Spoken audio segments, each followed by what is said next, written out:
Your Excellency, Mr. President, Your Excellency, Professor Landsbergis, Your Excellencies, ambassadors and other members of the Diplomatic Corps, honored speakers and other guests, ladies and gentlemen, members of the audience, both here and online.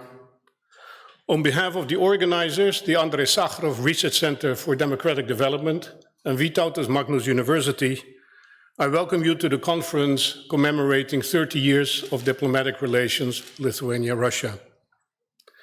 I would like to start by giving the floor to His Excellency, the President of Lithuania, Mr. Gitanas Nausėda, to open the conference.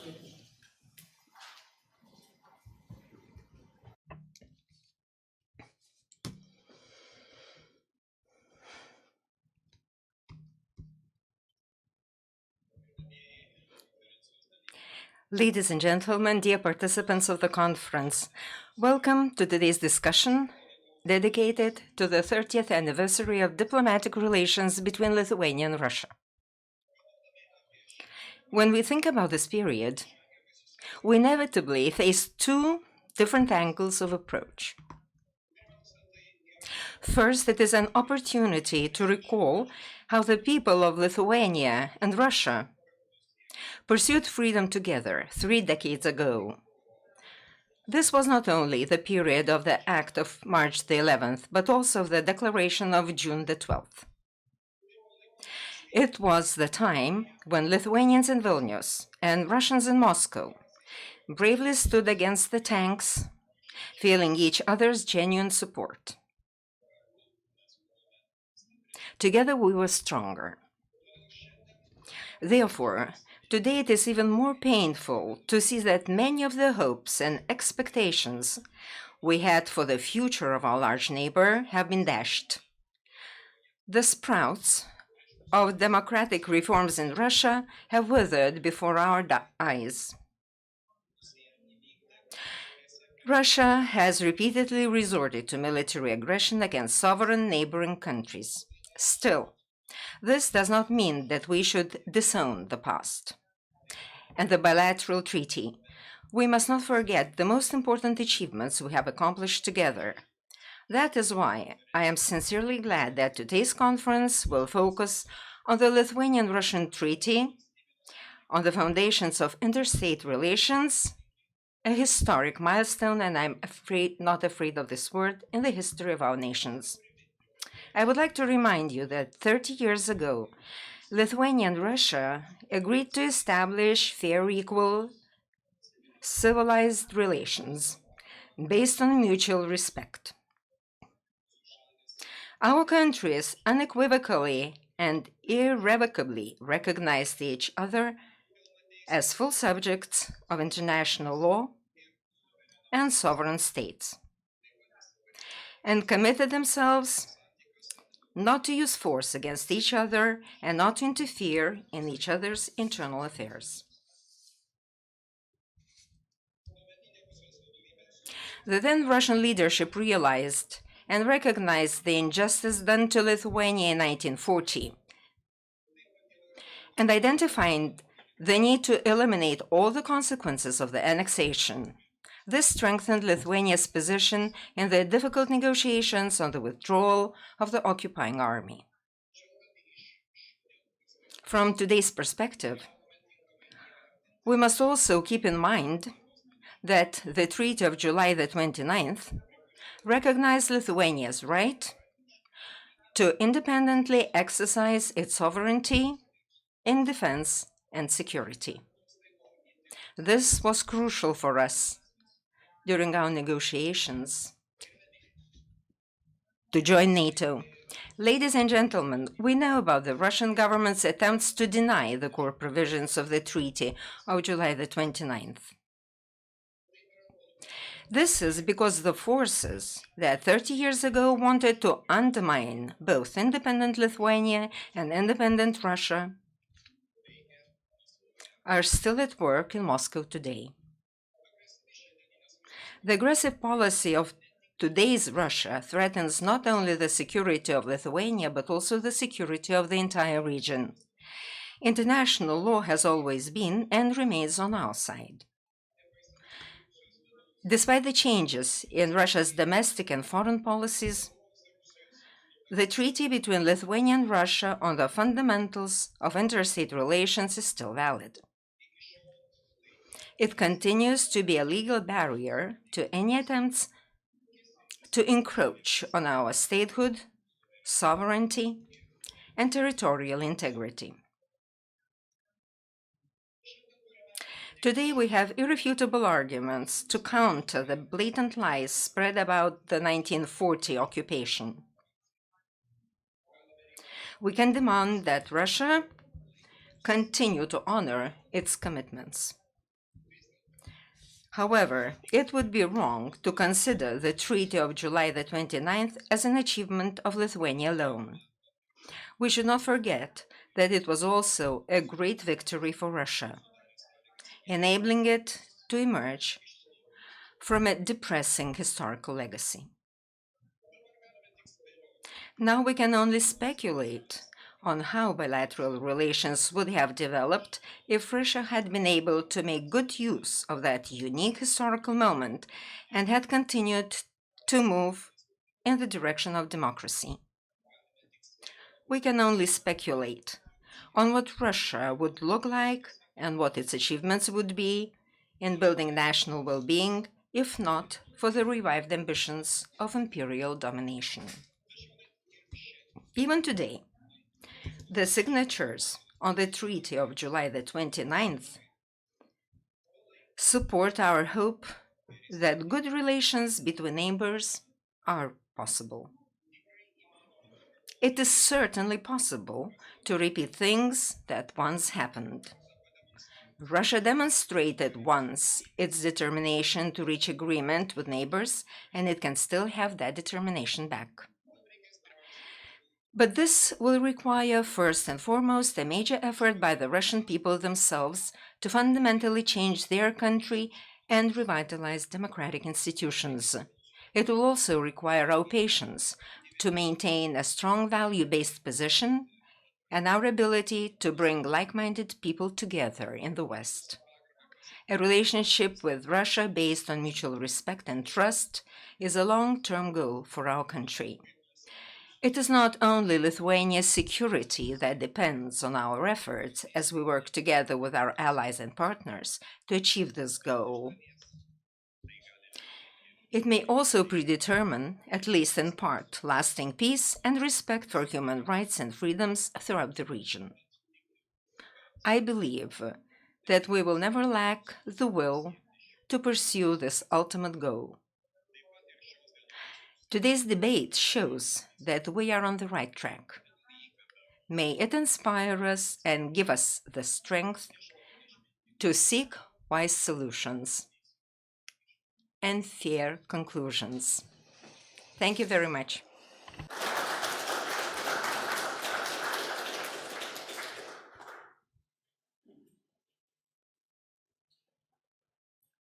I would now like to give the floor to the first head of the Lithuanian Parliament after the reinstatement of independence of Lithuania, Professor Vytautas Landsbergis.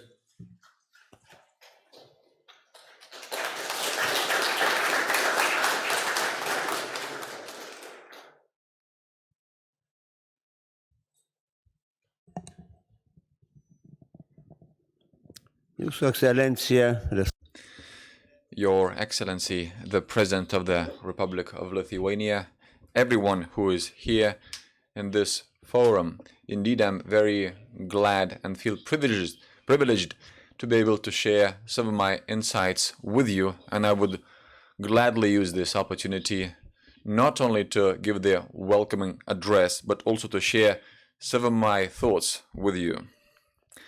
So when talking about relations between nations, and that is exactly the case today,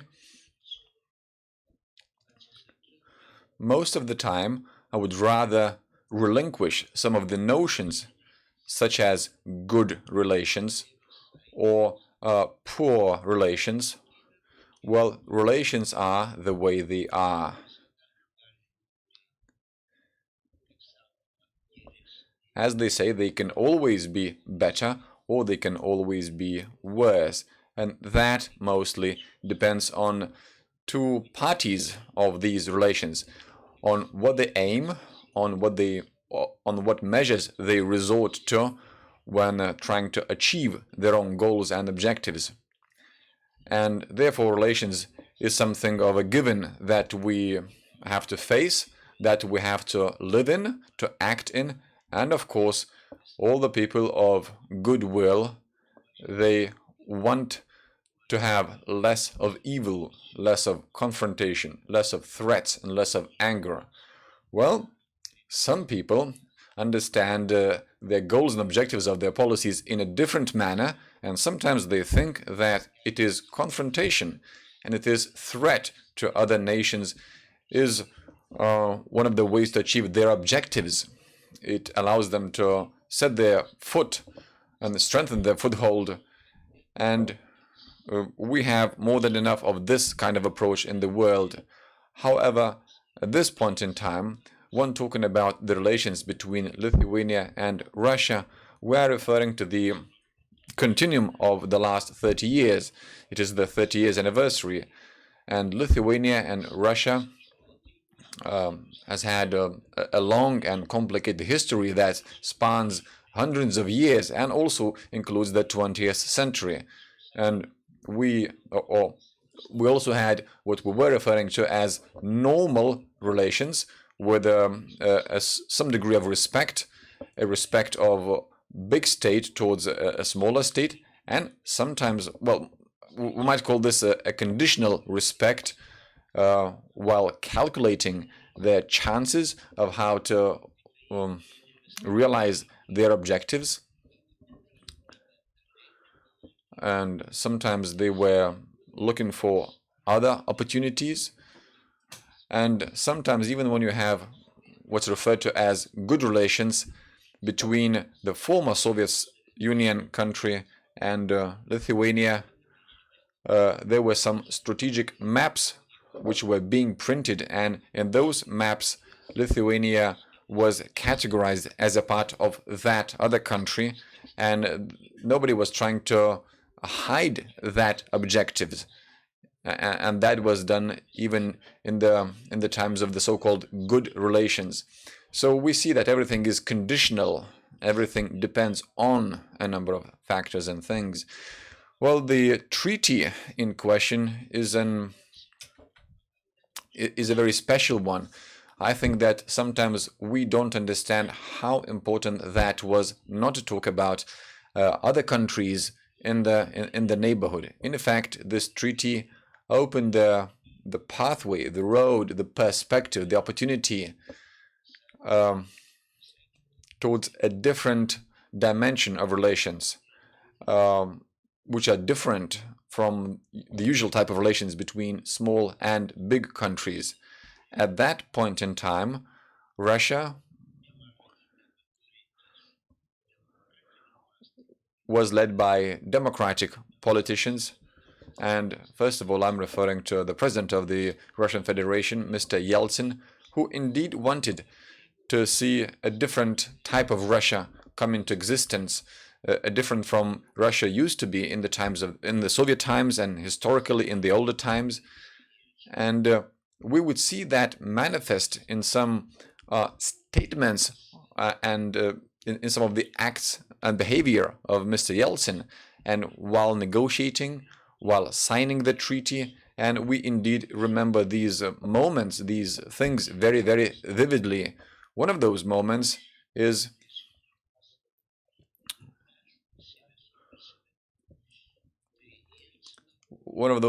to remember is the attitude of Mr. Yeltsin towards the independence of the three Baltic countries.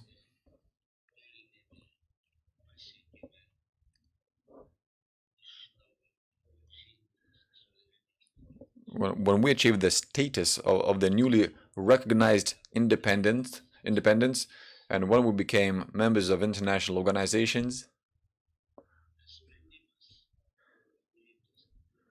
and that decision was taken in Moscow. I'm referring here to the decision regarding the cooperation between Lithuania and other countries of the European Union. And at that point in time, Yeltsin said he was overwhelmed with what happened in the time of his rule, so to say. So he said to the French Foreign Minister Dumas in a private conversation where they met on a different occasion and where they had to discuss relations between France and Russia. But Yeltsin was so keen to share this feeling that he had while coming into meeting, and he said, the Baltic countries or the Baltic nations are free now, and that is good. That is a good thing. And no one of the Russian leaders, either before that or after that, has ever said that. And probably none of them has ever felt that way or thought that way. However, Yeltsin thought that way and felt that way, and in a moment he shared his feeling, his emotion with the French foreign minister. He said, well, that's a good thing that we don't rule them, that they are not under our oppression, they don't need to fight for their independence, and that is a good thing. That was what Mr. Yeltsin said.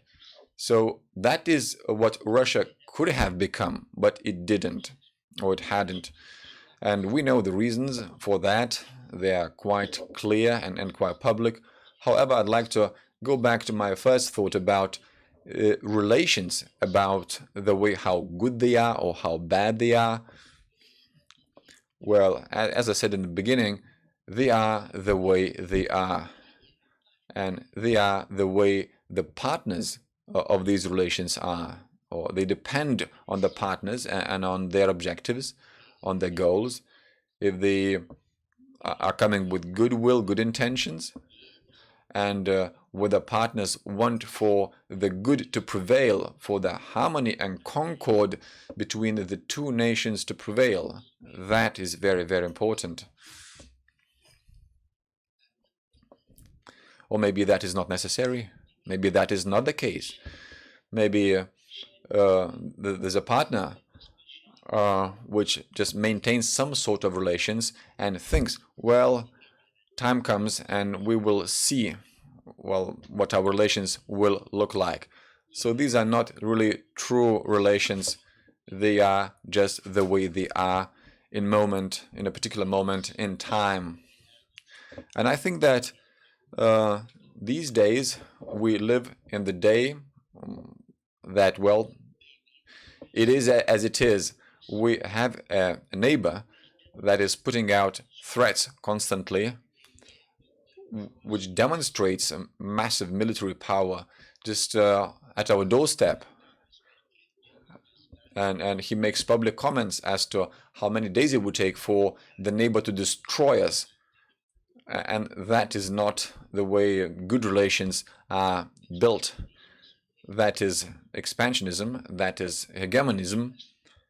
Somebody thinks that he or she, well, or a nation is a hegemon, that it can dictate and impose its way of life, its thoughts on others, and, well, you might make other people to react to the terror that you radiate, to the evil that you radiate. But evil is a very good thing between nations and between people. So that is the way our relations stand at now. And we face this idea of revanchism, threats all the time. We also see how aggressive Astravas nuclear power plant is used, or how aggressively it is used as a tool, how migrants are used as a tool. And it's not the migrants that attack us, they are simply bullets, and they are used as bullets by our neighbors. Well, and that is one of the ways that relations are built as well. We just can't refer to them as good or bad. Well, they are the way they are.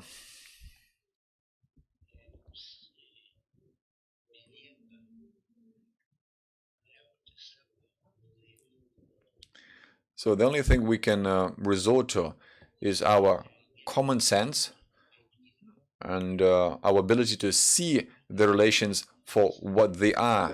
The president of the Republic, who has spoken previously, has made some very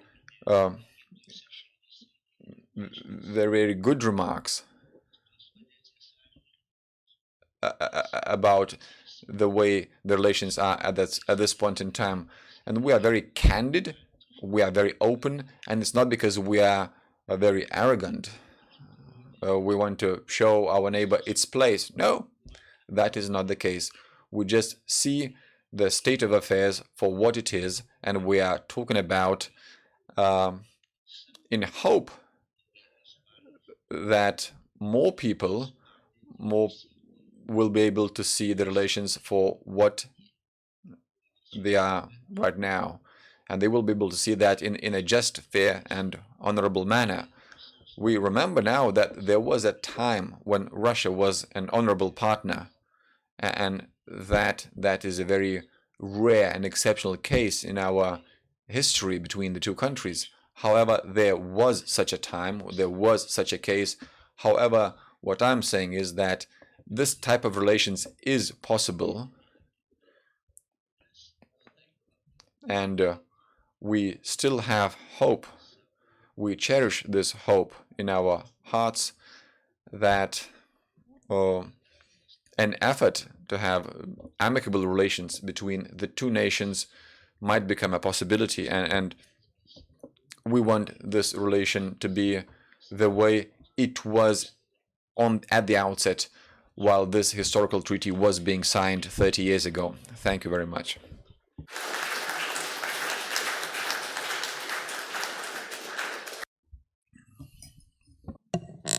Thank you very much, Professor Landsbergis.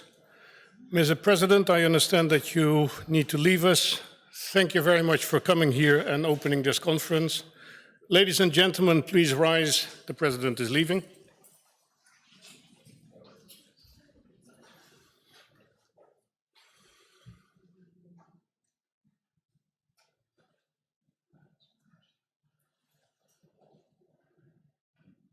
Thank you. Ladies and gentlemen, before we commence the intensive program of the coming day and a half, I would like to say a few words about the program and how it was constructed. Because of the COVID pandemic, which is still keeping us partially bogged down and far from being under control, we decided to organize a conference that would be able to take under any condition. All speakers were recorded beforehand, and thus we are now able to have a program where we combined recorded speeches with live contributions, mostly from here in the hall, but also some online. We have 24 contributors, so a lot will depend on us keeping track in time and sticking to the program schedule. As you will have seen, at the entrance of all speakers and moderators, we have one-page biographies lying outside for you to take if you so desire. And for those who are watching us online, you can find these biographies on the website of the Sakharov Center, sakharovcenter-vdu.eu. Also, for those who need interpretation, there are headsets over there in the corner. So if you didn't get one before the start of the event, you can get one during the coffee break. Also, for those who are Lithuanian speakers, we have a limited number of free books on the Lithuanian-Russia Treaty of 1991. The number of books that we have is really limited, so we urgently request you not to take more than one copy. Each session, past, present, and future, is run by a moderator and starts with an introductory presentation. Today's session on the past does not have a discussion slot at the end because of lack of time.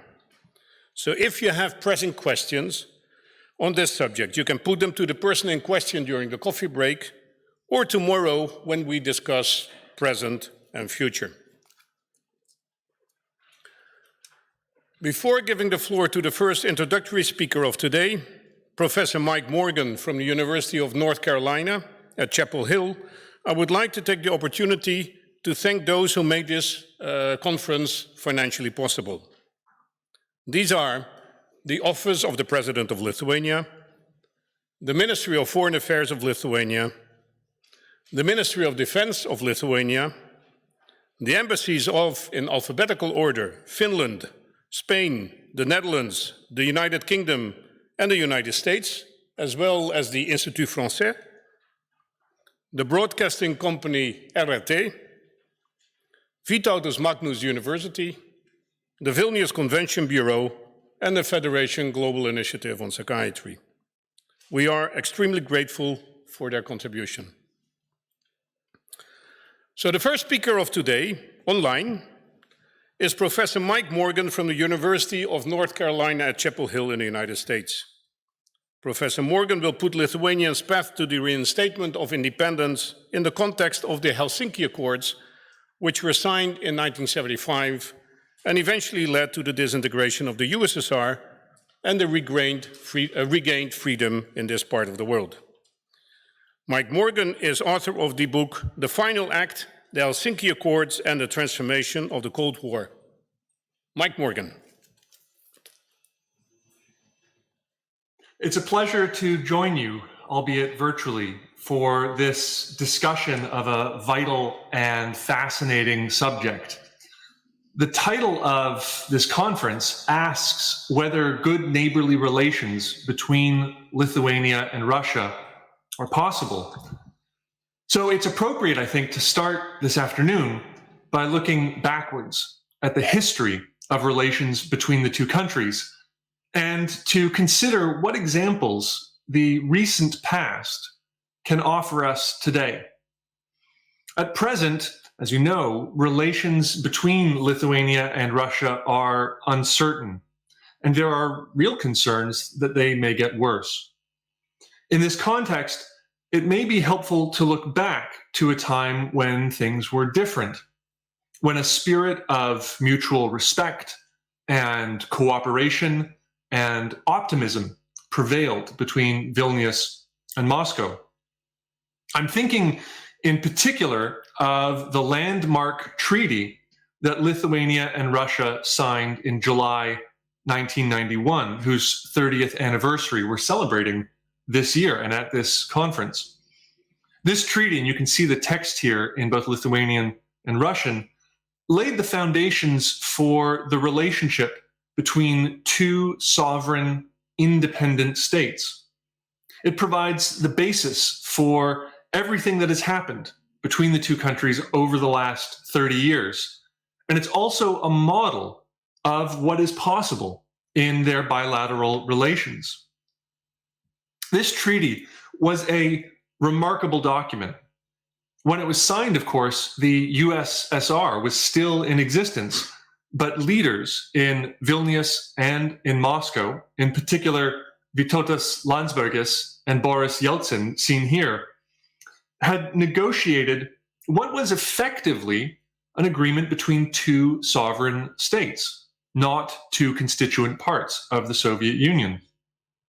Lithuania had, of course, declared its independence from the Soviet Union in March 1990, more than a year before the treaty. And Russia, the RSFSR, the Russian Republic within the Soviet Union, followed suit by asserting its own sovereignty 3 months later.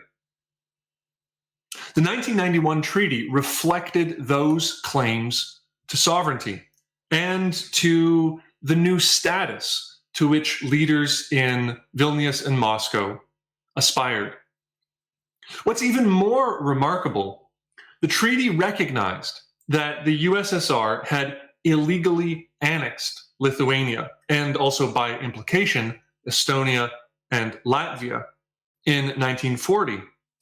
By accepting this principle, accepting that fact, Russia acknowledged Lithuania's independence. Indeed, it recognized that Lithuania, if law, if not in practice, had remained independent all along, despite the annexation.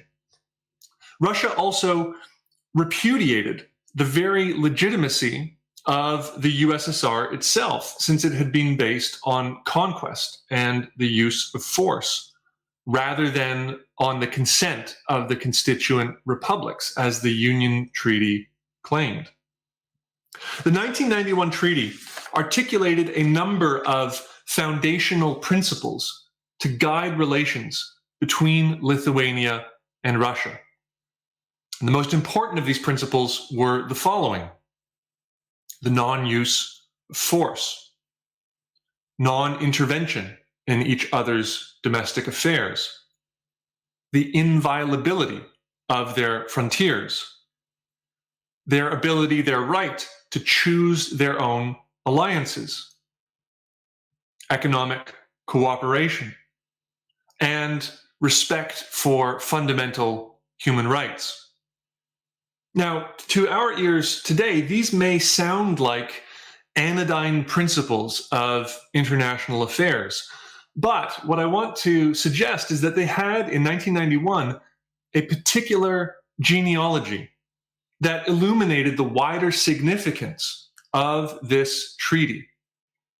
The treaty's preamble offers us a hint of those deeper origins by affirming the signatories' commitment to uphold, quote, the documents of the Conference on Security and Cooperation in Europe, or CSCE.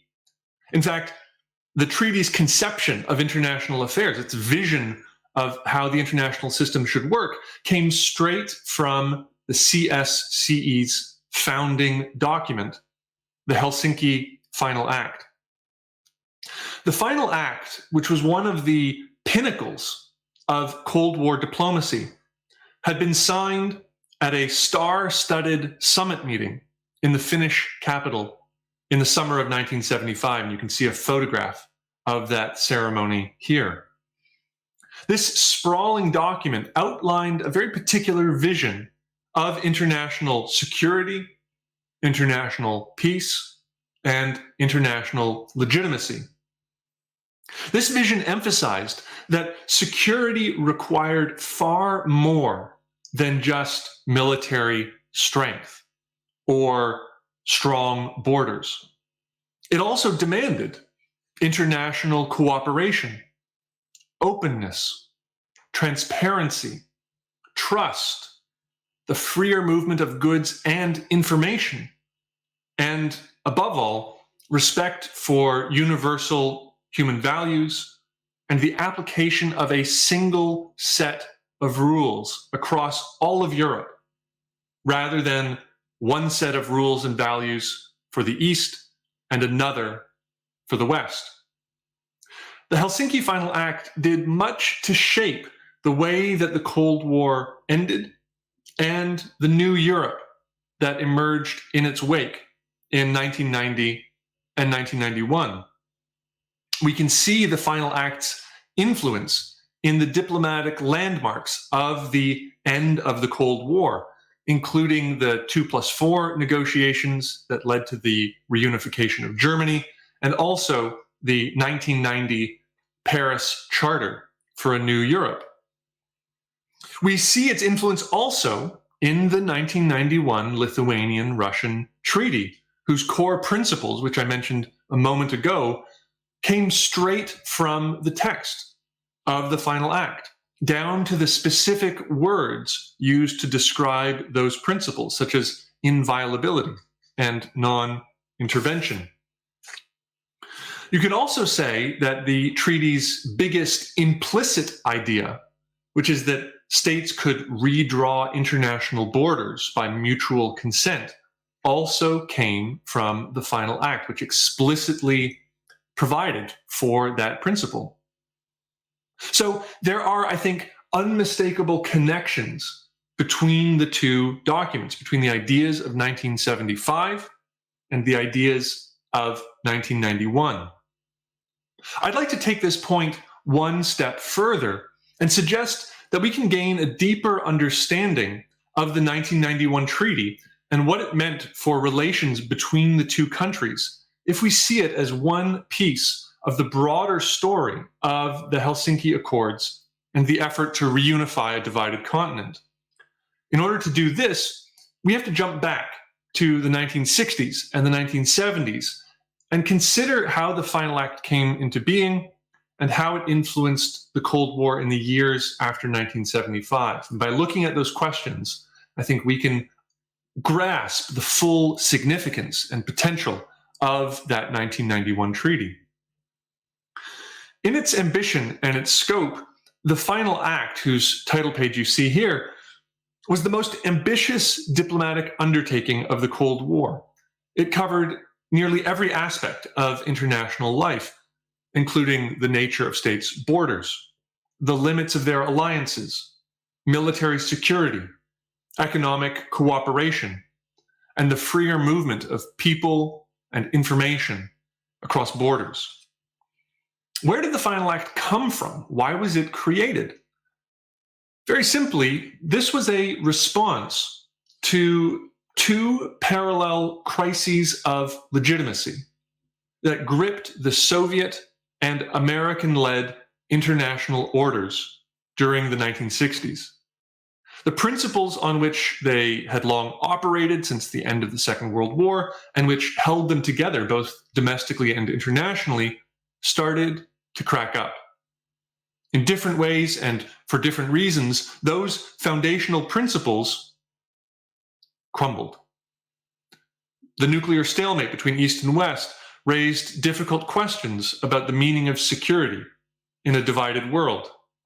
Each of the alliance systems, NATO and the Warsaw Pact, started to show signs of strain as arguments grew more heated between the superpowers and their respective allies.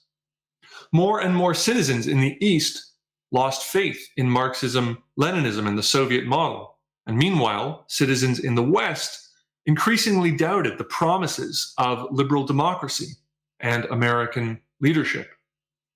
Economic growth languished on both sides of the Iron Curtain, further damaging the domestic legitimacy of both systems.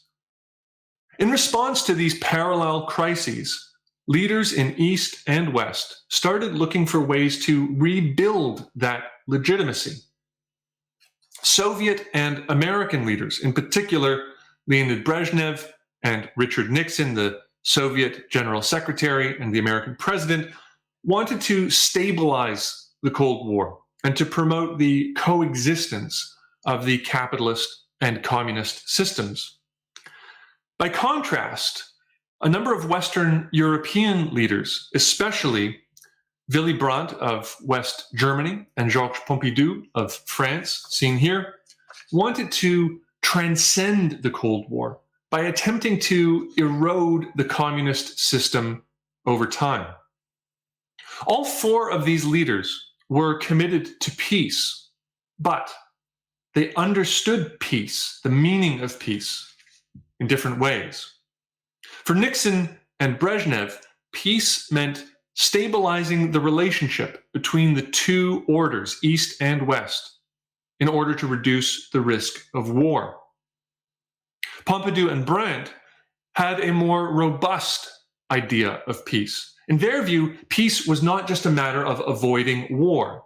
It required shared values, mutual understanding, and cooperation between states and between individuals. The parallel crises of legitimacy and these leaders' responses to those crises gave birth to the CSCE and ultimately the final act. In the mid-1960s, Leonid Brezhnev revived an old Soviet proposal for a European Security Conference and made it a personal priority. In fact, it became his highest priority in foreign policy and the highest priority of his advisors, seen here. In his conception, the conference would strengthen Soviet control over the Warsaw Pact by forcing the Allies to work more closely together. It would expand East-West economic cooperation. And most importantly, it would ratify the permanence of Europe's post-war frontiers, the gains of the Second World War. In all of these ways, the conference, in Brezhnev's aspiration, would provide a crucial new argument for the domestic and international legitimacy of the Soviet system. by allowing the Soviet government to claim that the USSR had finally brought the Second World War to an end and had secured lasting international peace.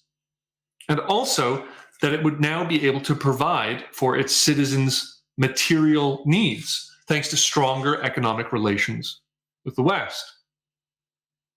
In 1969, after rejecting the conference idea, the Soviet conference idea, time and time again, the Western allies, seen here at a NATO summit meeting, declared that they would consider participating in a conference. Why? Well, the answer is the crisis of legitimacy that was afflicting the West.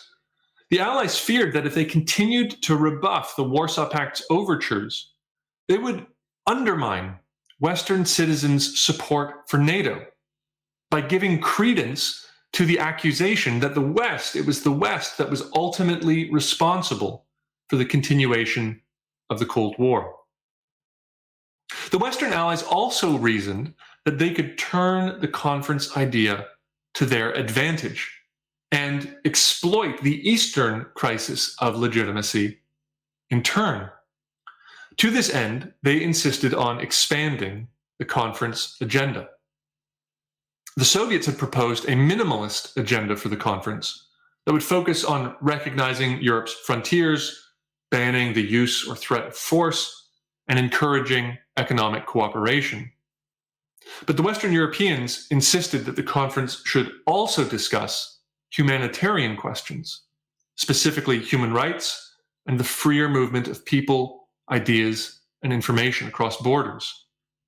Like Brezhnev, they understood that the CSCE could be a tool for writing a new unified set of international rules that would connect East and West. But they wanted to write these rules in a way that would reintegrate all of Europe on the basis of Western principles, in line with their own strategies for overcoming the Cold War. The Soviets, who were determined to make the conference idea a reality, accepted these Western demands to expand the agenda. From 1972 to 1975, the final act slowly came together as the competing strategies of East and West and their competing visions of peace and legitimacy and international order collided. The agreement that took shape over the course of the negotiations in Helsinki and in Geneva reflected the Western Europeans' vision of international order ultimately, not Moscow's.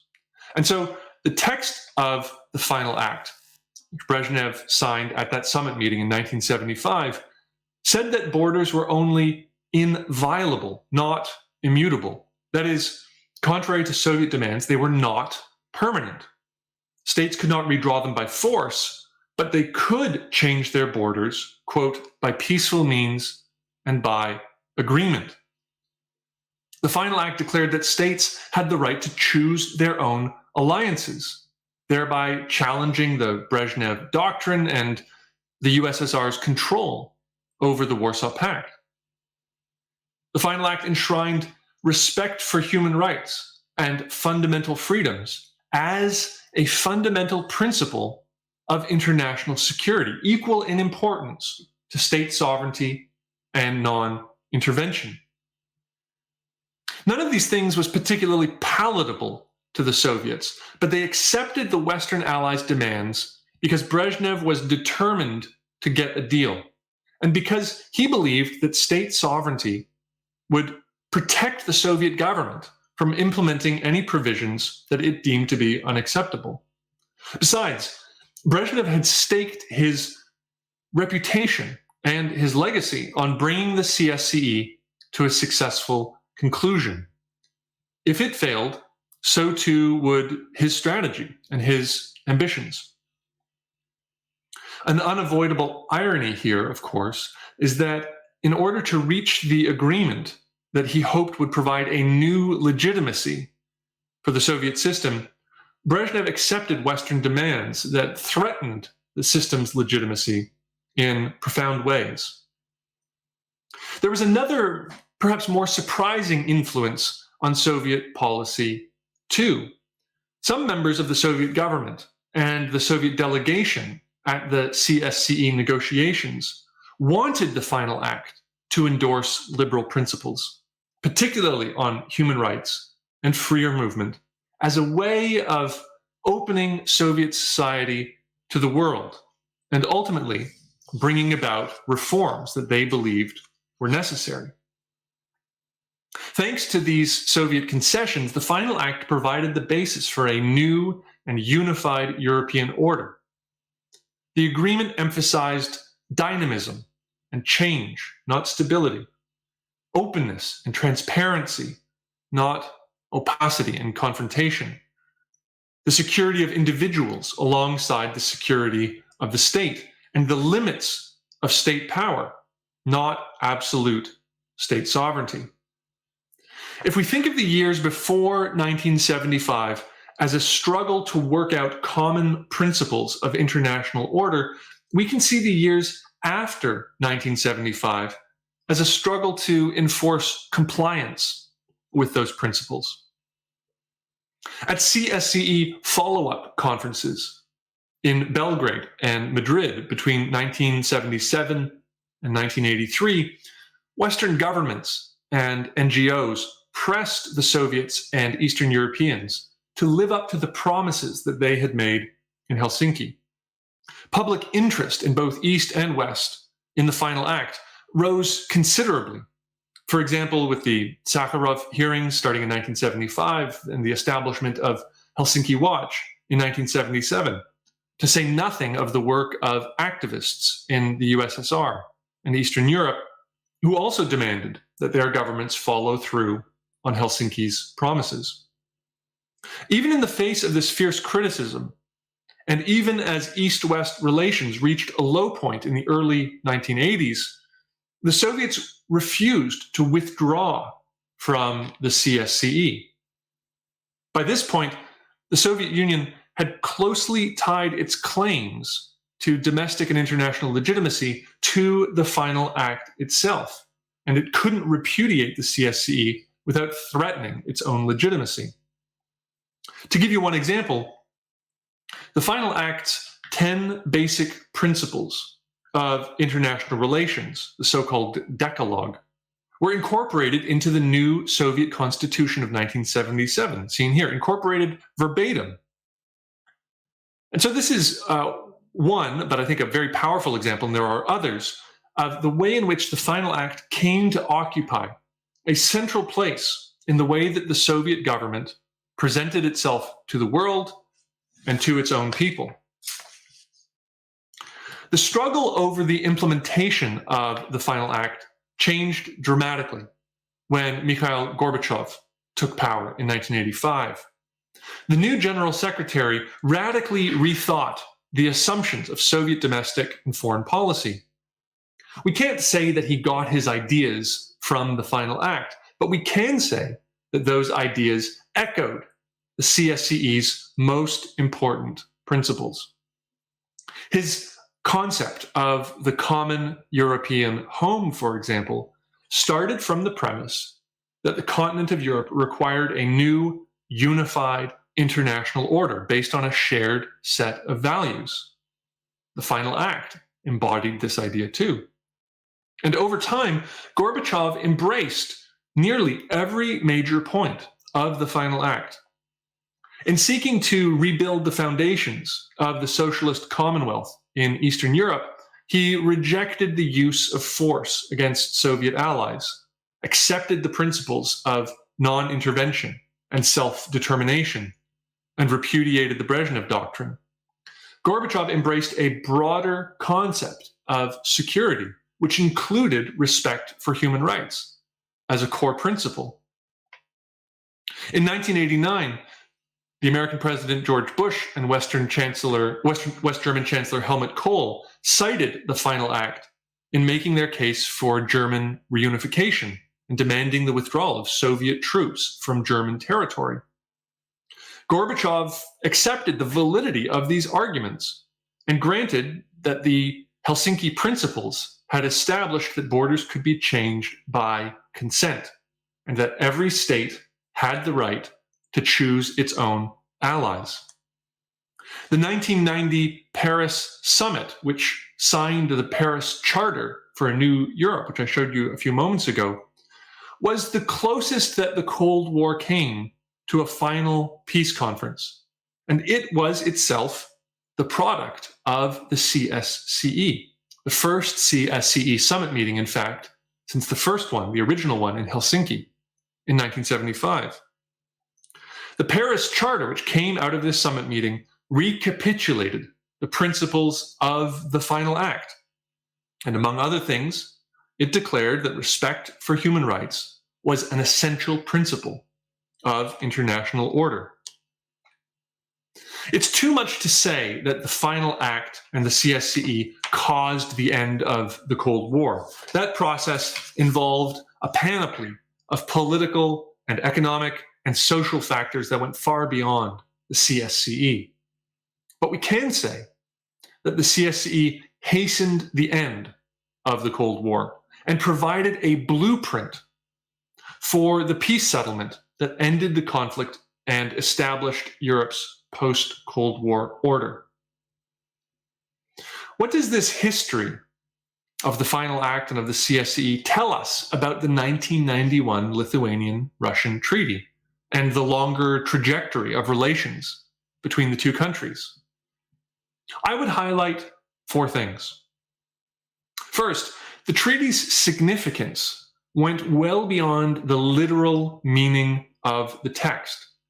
It also established that Lithuania and Russia were endorsing a particular concept of international affairs based on shared assumptions about security, peace, and legitimacy.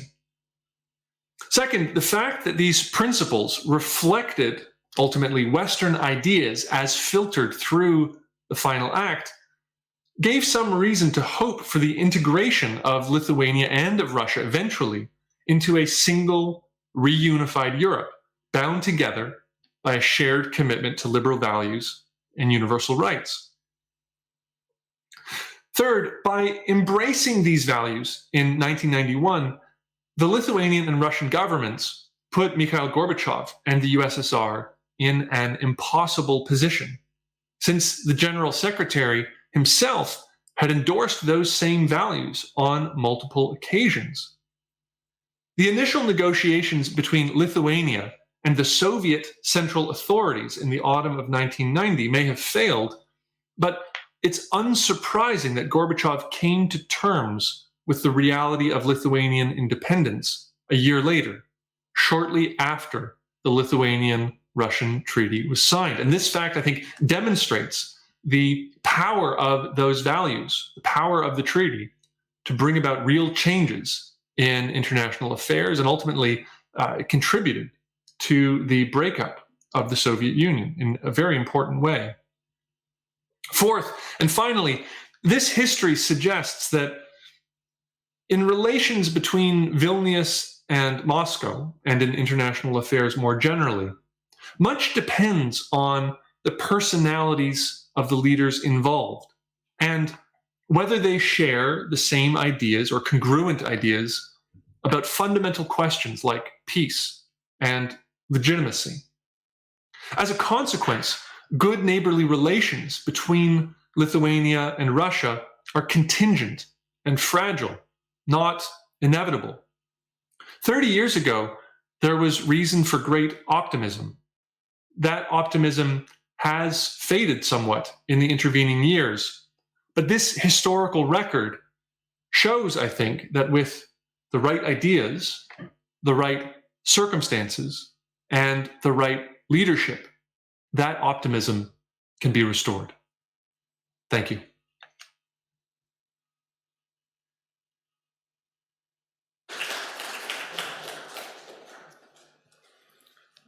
I would now like the first panel of today to come forward.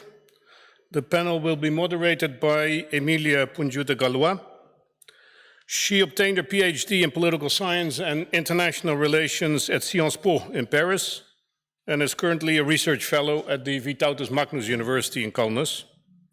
She is also an associate doctor at the Centre de Recherche Internationale at Sciences Po in Paris, as well as at the Centre d'études et de recherche des sciences administratives et politiques at Paris Panthéon-Assas. She wrote the book, Diplomacy of Arrogance, Russia in the Baltic States. Emilia, the floor is yours. Thank you very much. I would like to invite the distinguished panelists of this first afternoon session. We will have Mr. Thomas Graham and Mr. Egidijus Bičkauskas, and the other two will be online, so I will introduce them. Please take a seat here. Sure, yeah, in the center.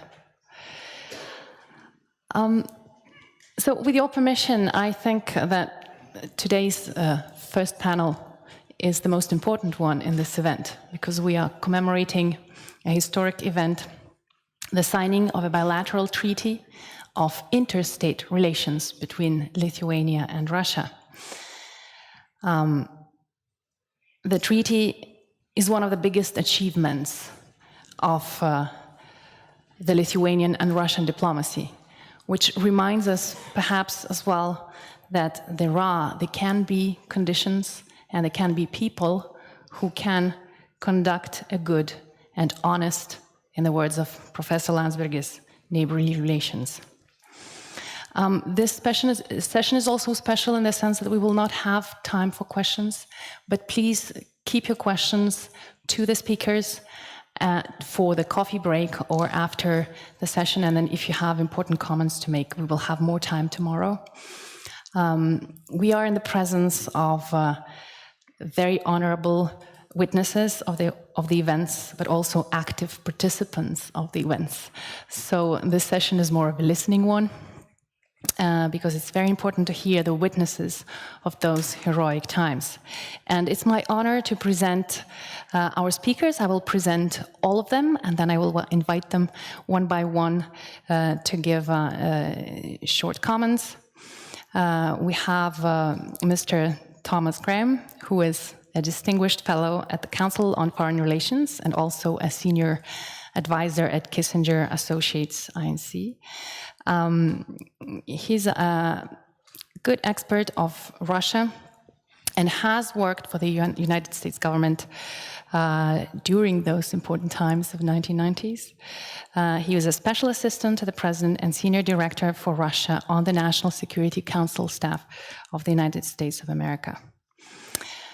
We will also hear Sir Roderick Brightwyth, who is a distinguished diplomat for the United Kingdom. He was the ambassador in Moscow in 1988 to 1992, so he was a witness to the transformation of Russia and the Soviet Union. He was later foreign policy advisor to Prime Minister Major and chairman of the Joint Intelligence Committee. Afterwards, he continued in an academic career, including at Oxford, Cambridge, and also Royal Academy of Music. He's a good expert of Russian history, politics, and society. We will also have an honor to hear Mr. Egidijus Bičkauskas, who was a member of Sąjūdis movement and was elected to the first Lithuanian Reconstituent Seimas, as we call it. And he is a signatory to the Act of Independence, and he was the first representative of the government of Lithuania to Moscow, and the one who personally gave the documents about the Lithuanian independence to the Soviet leadership. After his political career, Mr. Bičkauskas continues as a lawyer. And we will also have Paul Gobel, who is a specialist on ethnic and religious issues in Eurasia, meaning that he's also a very good specialist of the Baltic states and Russia, who has worked for intelligence community and also State Department. And he was a very important advisor to the United States government on the Baltic states and also a very good friend of the Baltic states, Lithuania, Estonia, and Latvia at those important times. So I will invite Mr. Graham to start with 10 minutes of comments, and I will invite you to probably take up the... Thank you. And I may take off my mask as Surely, well, right? yes. I think it's more convenient. Thank you very much. It really is a great honor to be here before this distinguished audience. It is my first time in Vilnius, so there's a special thanks to the organizers for inviting me to this conference and for bringing me to this beautiful city, which I imagine looks much better in the sunlight than it does on a gloomy October day. From 1987 to mid-1990, I worked in the political section at the American Embassy in Moscow. One of my tasks there was to follow the swelling nationalist movements in the Soviet Union as Gorbachev's perestroika unfolded. I paid a great deal of attention to what was happening in the Caucasus and in Ukraine, but at the top of my list were the Baltic states, where massive, dignified movements for national independence captured the imagination of the West and many in the Soviet Union itself. Now, the American Embassy in Moscow did not bear primary responsibility for overseeing American interest in the Baltic region. My colleagues at the consulate in Leningrad carried out that task. And we did that because we wanted to avoid appearances that we accepted the incorporation of the Baltic states into the Soviet Union. And so we handled our relations with Estonia, Latvia, and Lithuania in a different way from how we dealt with the other 12 republics that were under Moscow's control. And consistent with this policy, American diplomats in Moscow rarely traveled to the Baltic region. Nevertheless, we maintain a robust set of contacts with Estonians, Latvians, and Lithuanians as they travel to Moscow to do their business. And those contacts multiplied manyfold after the 1989 session of the Congress of People's Deputies and a subsequent Supreme Soviet, as Lithuanian representatives traveled more and more often to Moscow to do business. Now, we had our first real serious session with Lithuanian representatives in July 1989. Romualdas Ozolas and 5 other leaders of Sąjūdis came to the embassy, actually the Spasa House, the ambassador's residence, and there they laid out their plan to regain independence within the year, a plan that the ambassador at that time, Ambassador Jack Matlock, considered a very audacious plan. And the steps were quite clear in the way they were going to deal with the legal, political, and economic consequences of regaining independence. They were going to declare the 1939 secret protocols to the Molotov and Ribbentrop Pact null and void. They were going to repeal the Act of Accession, which had been pushed and forced upon a rump Lithuanian parliament in 1940. They were going to subordinate the enterprises in Lithuania to the government in Vilnius. And perhaps most important, they were going to insist on free and fair elections to the Lithuanian Supreme Soviet. And if they won a majority, and that seemed quite likely in 1990, then one of their first acts was going to be a declaration of the restoration of Lithuanian independence. Now, we in the American Embassy sympathized deeply with that goal, but we thought it imperative in July to speak plainly to the Sąjūdis representatives and let them know exactly what the United States could do, given the realities of power on the ground. And so, rhetorical and moral support, without a doubt. But we cautioned that we could not provide military or economic assistance if a conflict with Moscow broke out. Nor were we in a position to recognize the government in Vilnius as a legitimate government of Lithuania until it was able to control its territory in fact and not in ambition.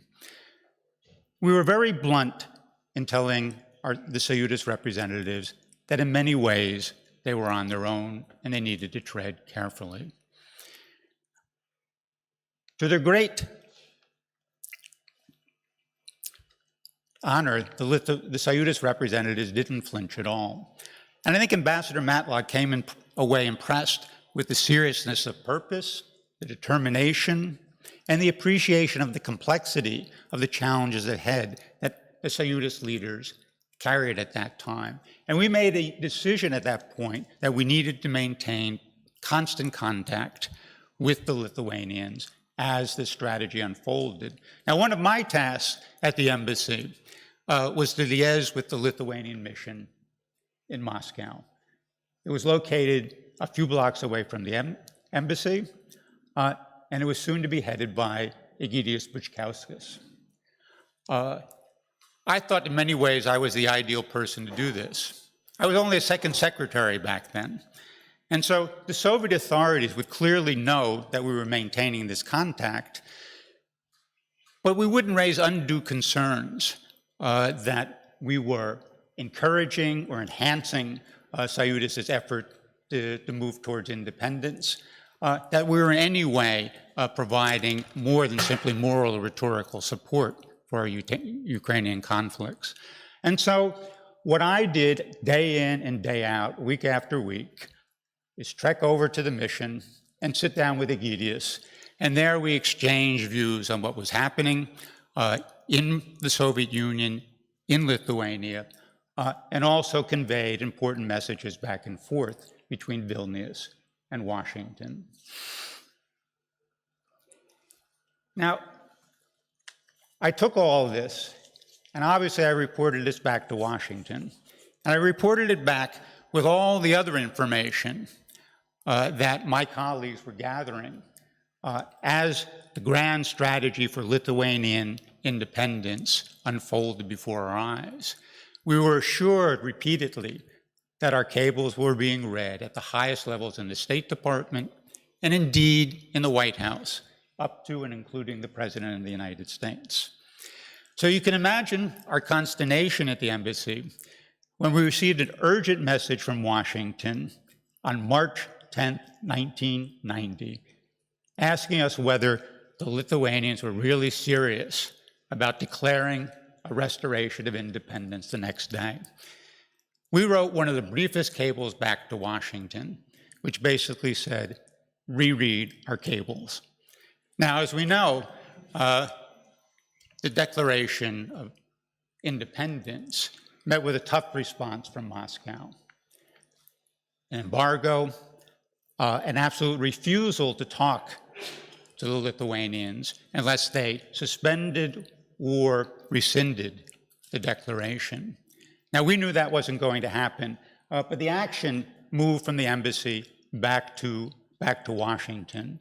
And Washington wanted to make sure that we could support Lithuanians' drive for independence, but do this in a way that didn't provoke a harsher crackdown by the Soviet authorities, nor would it jeopardize what we thought were warming relations with Moscow at that point that were bearing tremendous fruits for stability and for decreasing the tension between our two countries. It was a very difficult needle to thread. And I think the embassy played its role in helping Washington thread that needle. What we did was continue to make that contact. Again, conversations between myself and Egidijus, where we made sure that the Lithuanians understood the limits of our support at that time. But we also made it clear that Washington was trying to persuade Moscow to sit down and have a civilized negotiation with Lithuania over independence, quite confident that if Moscow, in fact, engaged in those discussions, that the ultimate end would be the recognition of Lithuanian independence. And that indeed is what happened in September 1991, granted in a way that none of us had foresaw at that time. So in the end, I would stress, it's the courage and the determination of the Lithuanians themselves that brought about this great act of the restoration of independence. At the embassy in Moscow, we like to believe that we helped a little along the way, and helped encourage you to stay that very difficult course.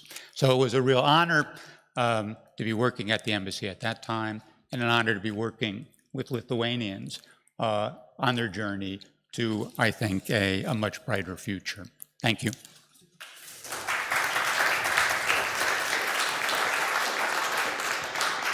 Thank you very much. Truly, the embassies, the foreign embassies in Moscow were the hub of diplomacy for the Baltic states, because that's where the information was moving through to the world. And you mentioned the 10th of March, and indeed, it was a very, very important day. And by far, it was not an easy decision to make. And luckily, we can say today, we had this determination and strength of the leadership at those times. And of course, the American support was a very, very important factor in that. I would like now to invite you to listen to Sir Roderick Brightwhite, whose speech is going to be online. Well, I first visited Vilnius in 1965. So it's a great pleasure and honor to be back again, even if only electronically, at this conference. 30 years ago this month, that's in September 1991, everything was changing in Europe. The members of the Warsaw Pact had liberated themselves. Yeltsin had recognized the independence of the Baltic states, and Ukraine and the Caucasus were well on the way towards following them. We, all of us, I think, in East and West, were hugely grateful that the nuclear threat, the nuclear threat, had been lifted from us. And Russians, my Russian friends, all hoped that their country would become what they called normal, that's to say, prosperous, open to the world, and at peace with its neighbors. It's very difficult to convey to people who weren't there quite how exciting it was. Now, when I visited Tallinn in 1965, the people there wouldn't really serve us in the shops until they realized we weren't Russian. They told us that they were living under a foreign occupation, and they talked freely about the Ribbentrop-Molotov Pact. We were quite surprised by how open they were. And then when I returned to Moscow in 1988 as ambassador, I wasn't allowed to go to the Baltic states because, for legal reasons, because we didn't recognize the Soviet occupation. But my people were able to go, and they went there regularly and got to know the opposition leaders in all three Baltic states well. And those people, the opposition leaders, often came to the embassy to talk to us and to meet visitors, our visitors, people like John Major and Mrs. Thatcher. We all had a strong feeling of sympathy towards the Baltic states, and because of the history, also a strong feeling of guilt towards them. But the Western allies did face a dilemma. Our overriding interest was to end the Cold War, and for that, and the threat from Russia, and for that, Gorbachev seemed our best bet. And we worried all the time, our governments worried all the time, that he might be overthrown at any time for a variety of reasons, but also if the Union republics pressed their demands for independence too hard. So our attitude was, unfortunately, ambiguous. And President Bush made that clear when he made his Chicken Kiev speech in August 1991, just before the coup happened, warning the Ukrainians against independence. He backed freedom for them, but not independence. Well, then the coup against Gorbachev happened and everything changed. Now, I've looked in my diary to remind myself of what it was like day to day. And I think throughout the first 18 months, of course, there was a continual groundswell of demands from the Baltic states for independence and warnings from my Russian friends, including those who sympathized with the Balts, that there could easily be trouble and that the army, for example, could take things into their own hands. And then, of course, the crisis broke for Lithuania in 1990 in the spring, when the Russians, Gorbachev, started taking economic measures against Lithuania. And our foreign minister, Douglas Hurd, warned him in April against heavy-handed action in Lithuania, which would destroy his credit in the West. But at the same time, Mitterrand and Kohl were advising Landsbergis to put independence on ice until he reached an agreement with Gorbachev.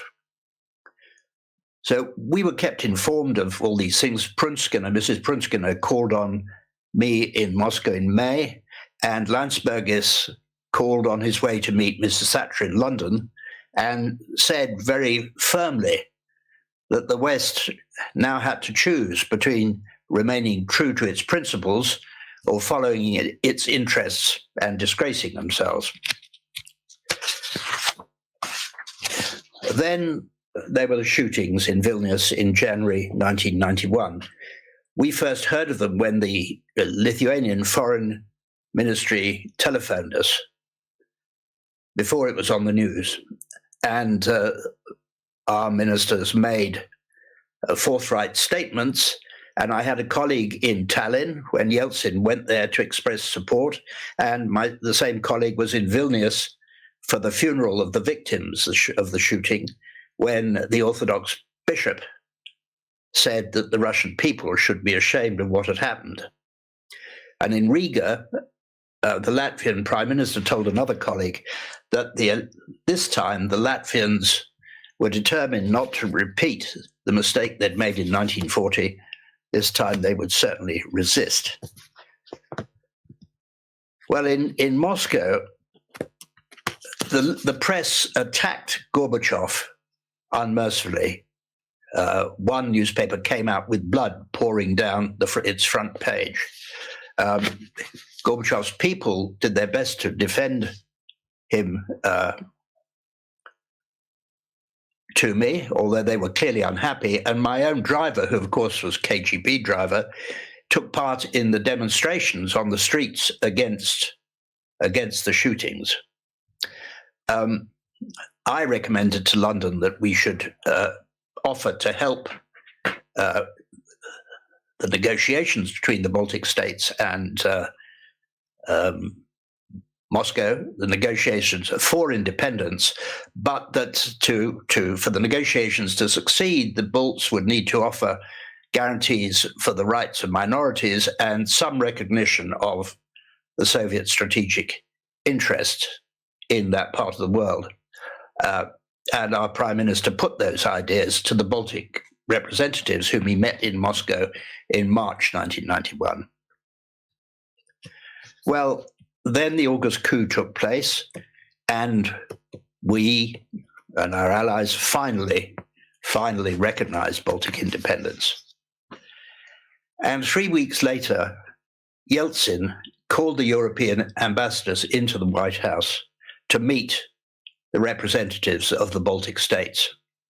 And one of them was Lennart Meri, the foreign minister of Estonia, who of course had spent a long time with his family in the Gulag. And he deliberately spoke in Russian. And he said that the Russians had also suffered from the Soviet dictatorship. And the Estonians, he said, of course, hated the Soviet system, but they had never hated the Russian people, whose language, literature, and culture they deeply admired. Well, it was a very moving speech in the circumstances, and it's a great pity that the hopes that we all had in those days, we were all sort of intoxicated with hope in those days, that those hopes have not been realized, and we're back in a something close to a confrontation with Russia, but of course with the Baltic states now our allies in NATO. Thank you.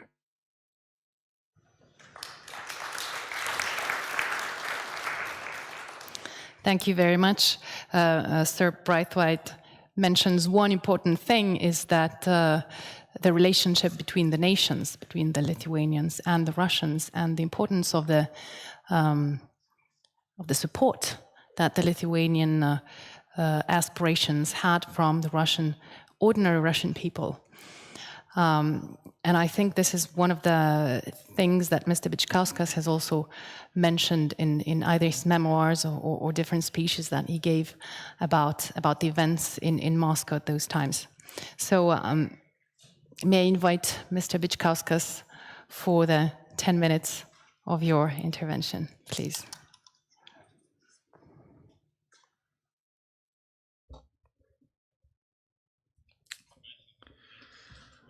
I would like to thank the organizers of the conference who have provided me with an opportunity to address this audience in the Lithuanian language. And I'd also like to thank the organizers of the conference who allowed me to, after so many years, to see Mr. Braithwaite, whom we had very good relation with at that time in Moscow, and of course, not to mention about Thomas Graham, who was our daily liaison, and we had daily contacts with him, and now we have met him after 30 years of not seeing each other, and indeed we had a great talk, a great, very interesting chat, and after 30 years, Thomas has also showed an initiative. He wanted to see Vilnius, and finally after those 30 years, he came here for the first time to Vilnius. Well, from 1989 until 1933, in this first stage, I was the first-hand witness, so to say, or participant in those processes in Moscow, and I also had to represent Lithuanian interests. I'm not a theoretician, and I'd not like to analyze as to what is behind one or another phrase in that treaty. At that time and point, we were not looking at legal niceties or intricacies. We were looking at what real life was giving to us. And I remember those threats at that point in time while we were drafting the treaty. And I thought at that point in time that our primary task was to reduce the possibilities or potential to use violence against us, because we know only after a month the coup happened. I would like to say, I cannot say that this treaty was the last straw that broke the camel's back, that led to the collapse of the Soviet Union. I think it was only one of the steps, one of a big number of steps which led to the disintegration of the Soviet Union. And while talking about the disintegration of the Soviet Union, I'm talking about the Baltic countries separately. I think at that point in time, the principal issue about the independence of Baltic countries had already been resolved. Only within a month, the so-called the treaty, the nation treaty, was about to be signed, and Baltic countries were not a part of that treaty. And I also think many people focus on the territorial disintegration of the Soviet Union. However, I personally think that it is not only the territorial disintegration that was important, but the collapse of the Bolshevik communism regime, which was more important, because the key notions or the founding points were against the democratic world. I'm not quite sure why less attention is paid to this fact, and maybe because of that a number of leaders of those countries, of the 12 countries, were the proponents of this Bolshevik ideology. I think that one of the key events also was that at that point in time, the Bolshevik communist regime had its spine nearly broken, which was also proven by the failed coup. Quite often, this treaty is portrayed as as the recognition of the Lithuanian independence by Russia. However, there are some nuances. Even though it was signed in July, it only came into effect after the ratification and after the exchange of ratification notes, and that is in May 1992. And even though we Lithuanians were the first and were, well, here, but the paradox here is that in 1991, in August of 1991, the president of Russia recognized the independence of Latvia and Estonia, and Lithuania was not a part of those notes. So whether we like it or not, from the legal standpoint, in Moscow, Lithuanian independence was only recognized on September 6, 1991, and it was done not by Boris Yeltsin's government, but by the Soviet Union Council, headed by Mr. Gorbachev.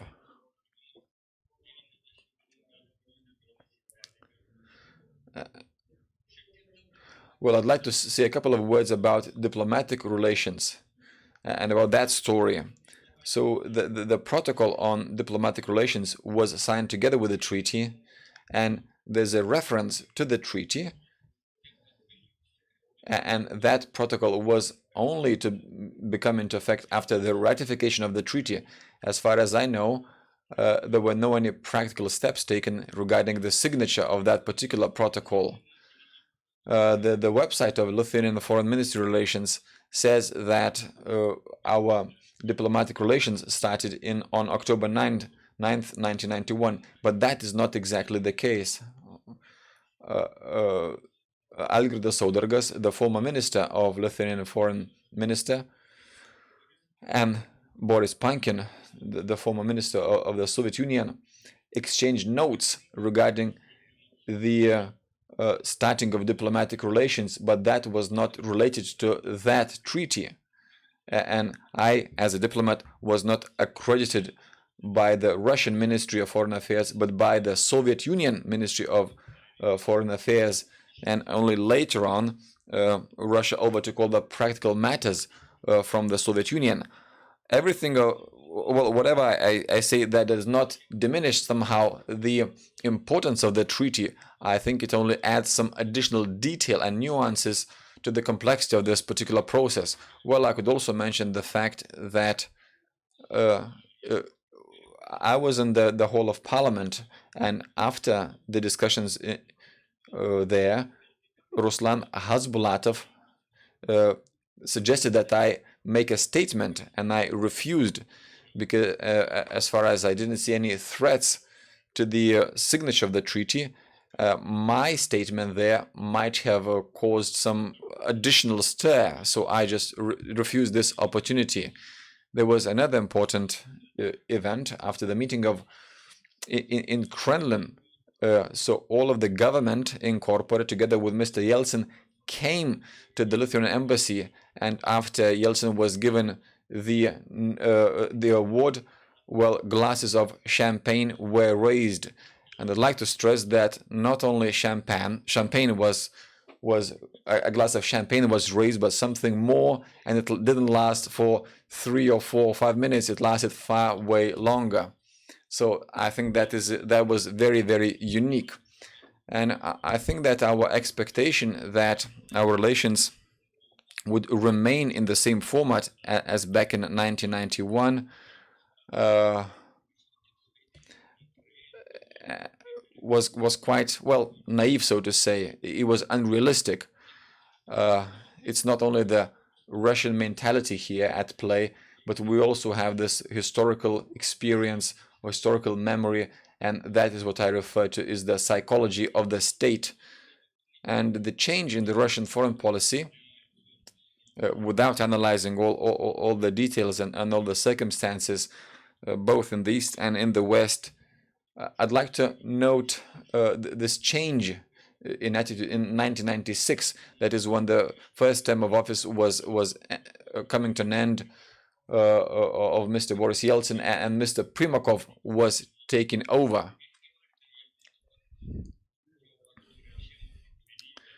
and it was several years until the so-called the Putinist regime.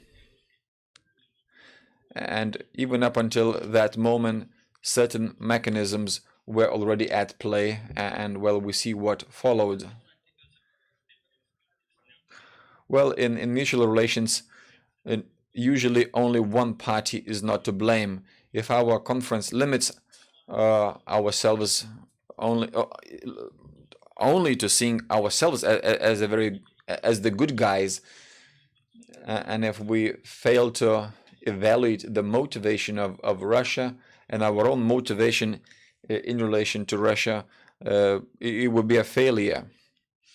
I'd like to share a couple of words about the future. I don't think that in the near future we will be able to understand, we will be able to see good and amicable relations with Russia. There could be some nuances. However, I think we are in different boats, which are going in different directions, and our relations will not only depend on the actions of Russia, but also on what part European Union will take in the world, also on the balance between national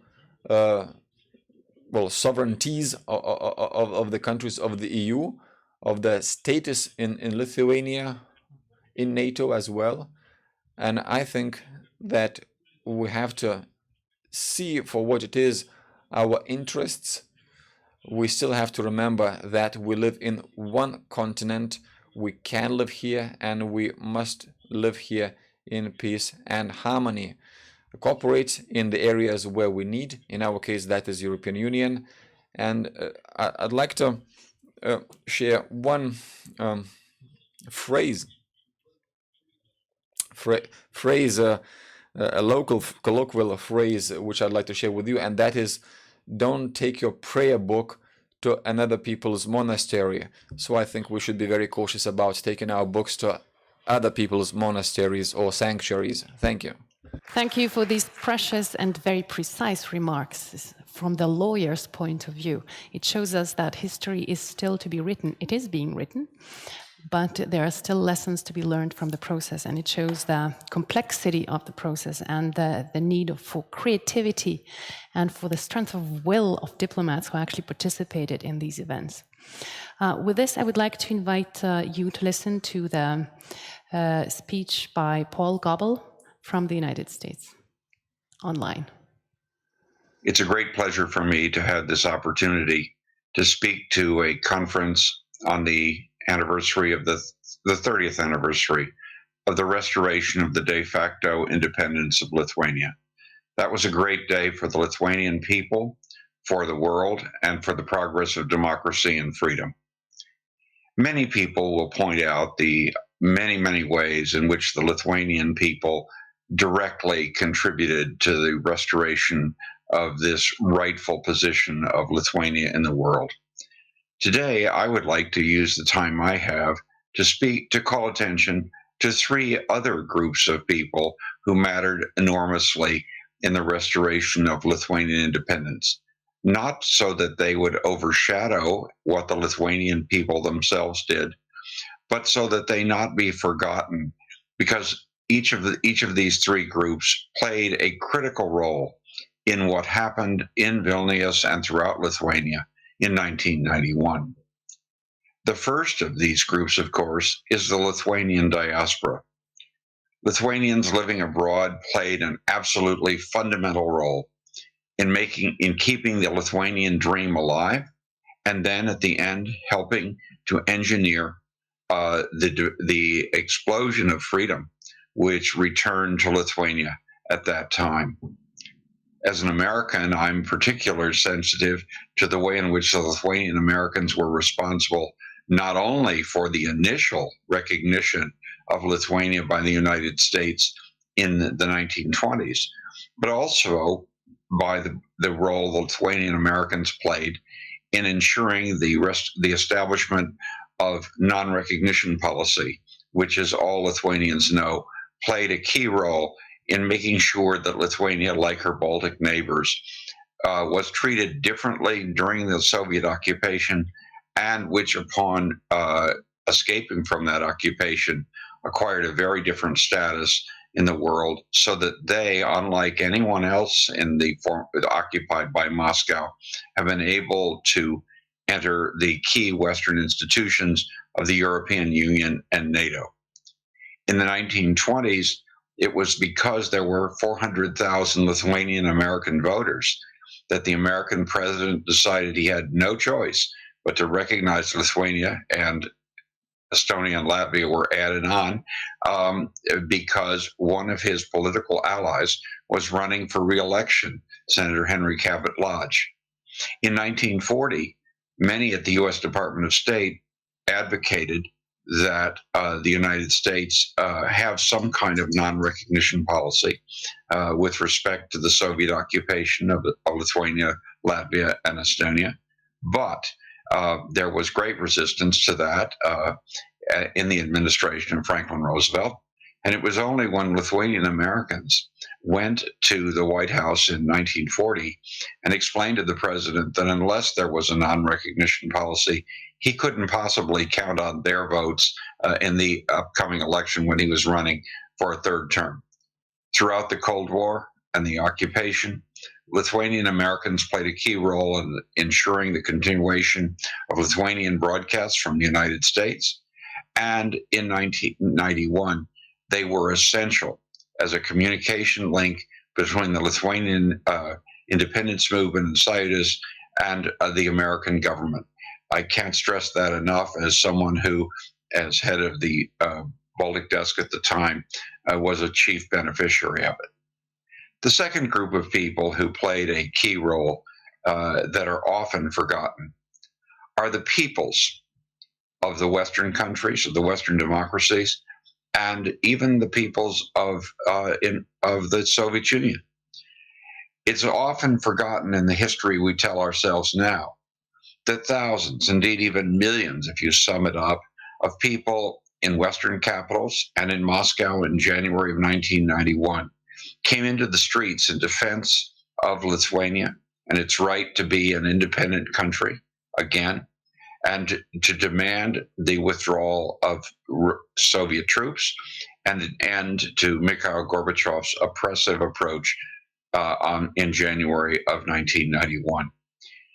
These people spoke out on a regular basis. Ordinary Americans, ordinary Frenchmen, ordinary British citizens, ordinary Russians, who demanded that Lithuanians have the rights they were seeking.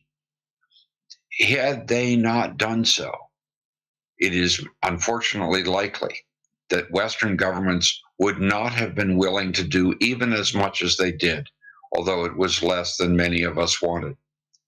As head of the Baltic Working Group at the Department of State in the first 6 months of 1991, I can tell you that there were literally thousands of telephone calls and faxes and emails and all that sort of thing, telling us that it was absolutely essential that the United States stand up to Moscow and make sure that Lithuania could be independent. And the third group of people, which is often forgotten and shouldn't be, are the subordinate parts of governments, especially in Western governments, who also played a key role. Their role is often neglected, and that's a terrible mistake. Not only did the state and local governments in the United States and in some other countries play a key role in being more supportive of Lithuania's recovery of independence and its freedom than did the national government, which had its own broader concerns of dealing with the USSR. But as independence came closer and then was achieved, it was these groups that played the key role in delivering many things. Lithuania would be a very different place today had it not been for the state National Guard assistance to the military, had it not been for the efforts of regional, provincial governments in Canada to provide support for Lithuanian agriculture, and the list can be extended. That was a great achievement. And I think as we celebrate a great holiday the first of what one hopes will be an uninterrupted series into the future. These three groups, the Lithuanian diaspora, the peoples of the West, and in some cases in the East, and the subordinate governments, the below the national governments in these countries in playing a key role, must not be forgotten. They too, along with the heroic Lithuanian people, were responsible for the victory of 1991, a victory that the world marks this year, the 30th anniversary of this year, with great pleasure and pride, and the very best wishes that Lithuania will have a future every bit as glorious as its past has been. Thank you.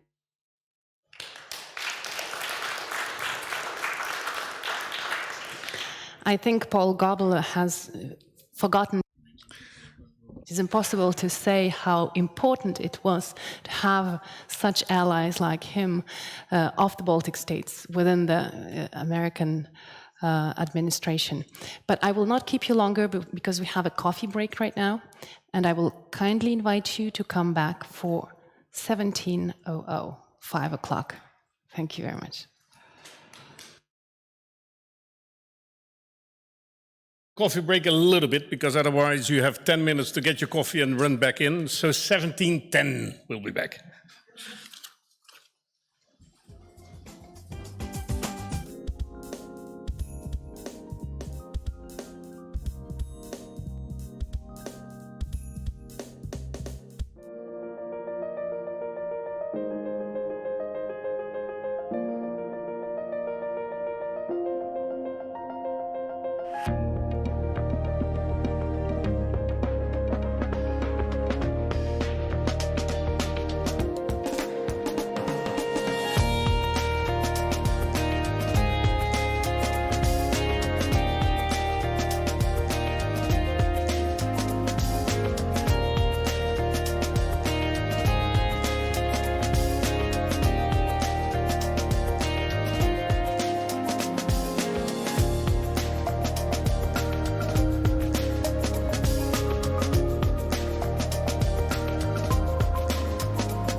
If we can all take a seat, then we would like to start with the next session. We need to be as close to time schedule as possible, because we also have an audience that is not here but online, and they are waiting. Where's yours?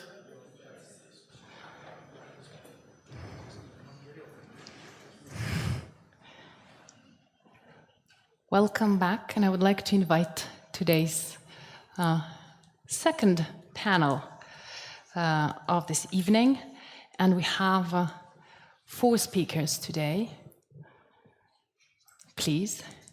Maybe on the other side, yes.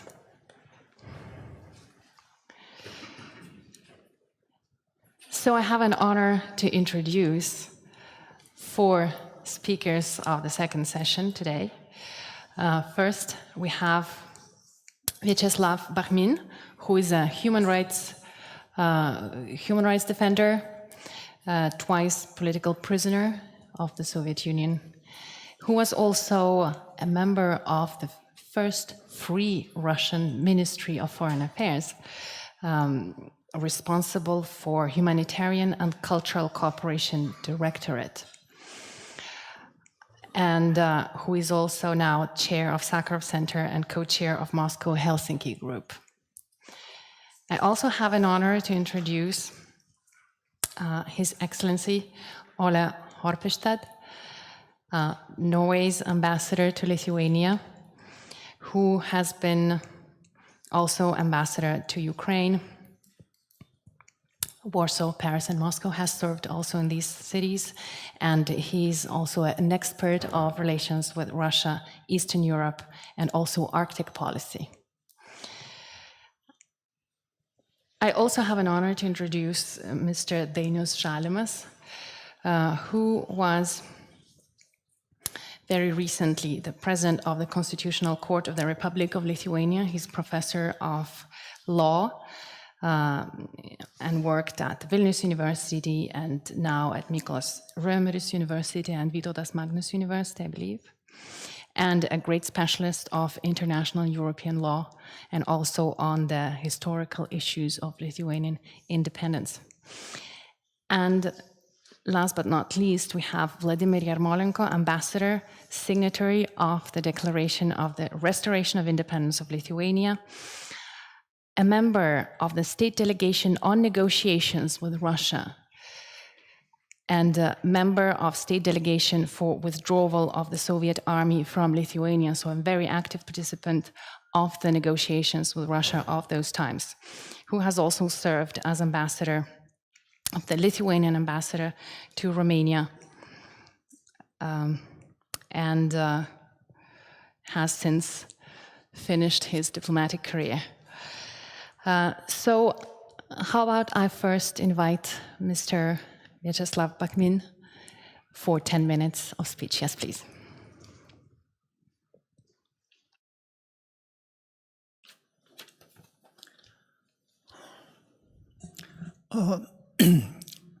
Добрый вечер всем. Я воспользуюсь. Good afternoon, dear participants.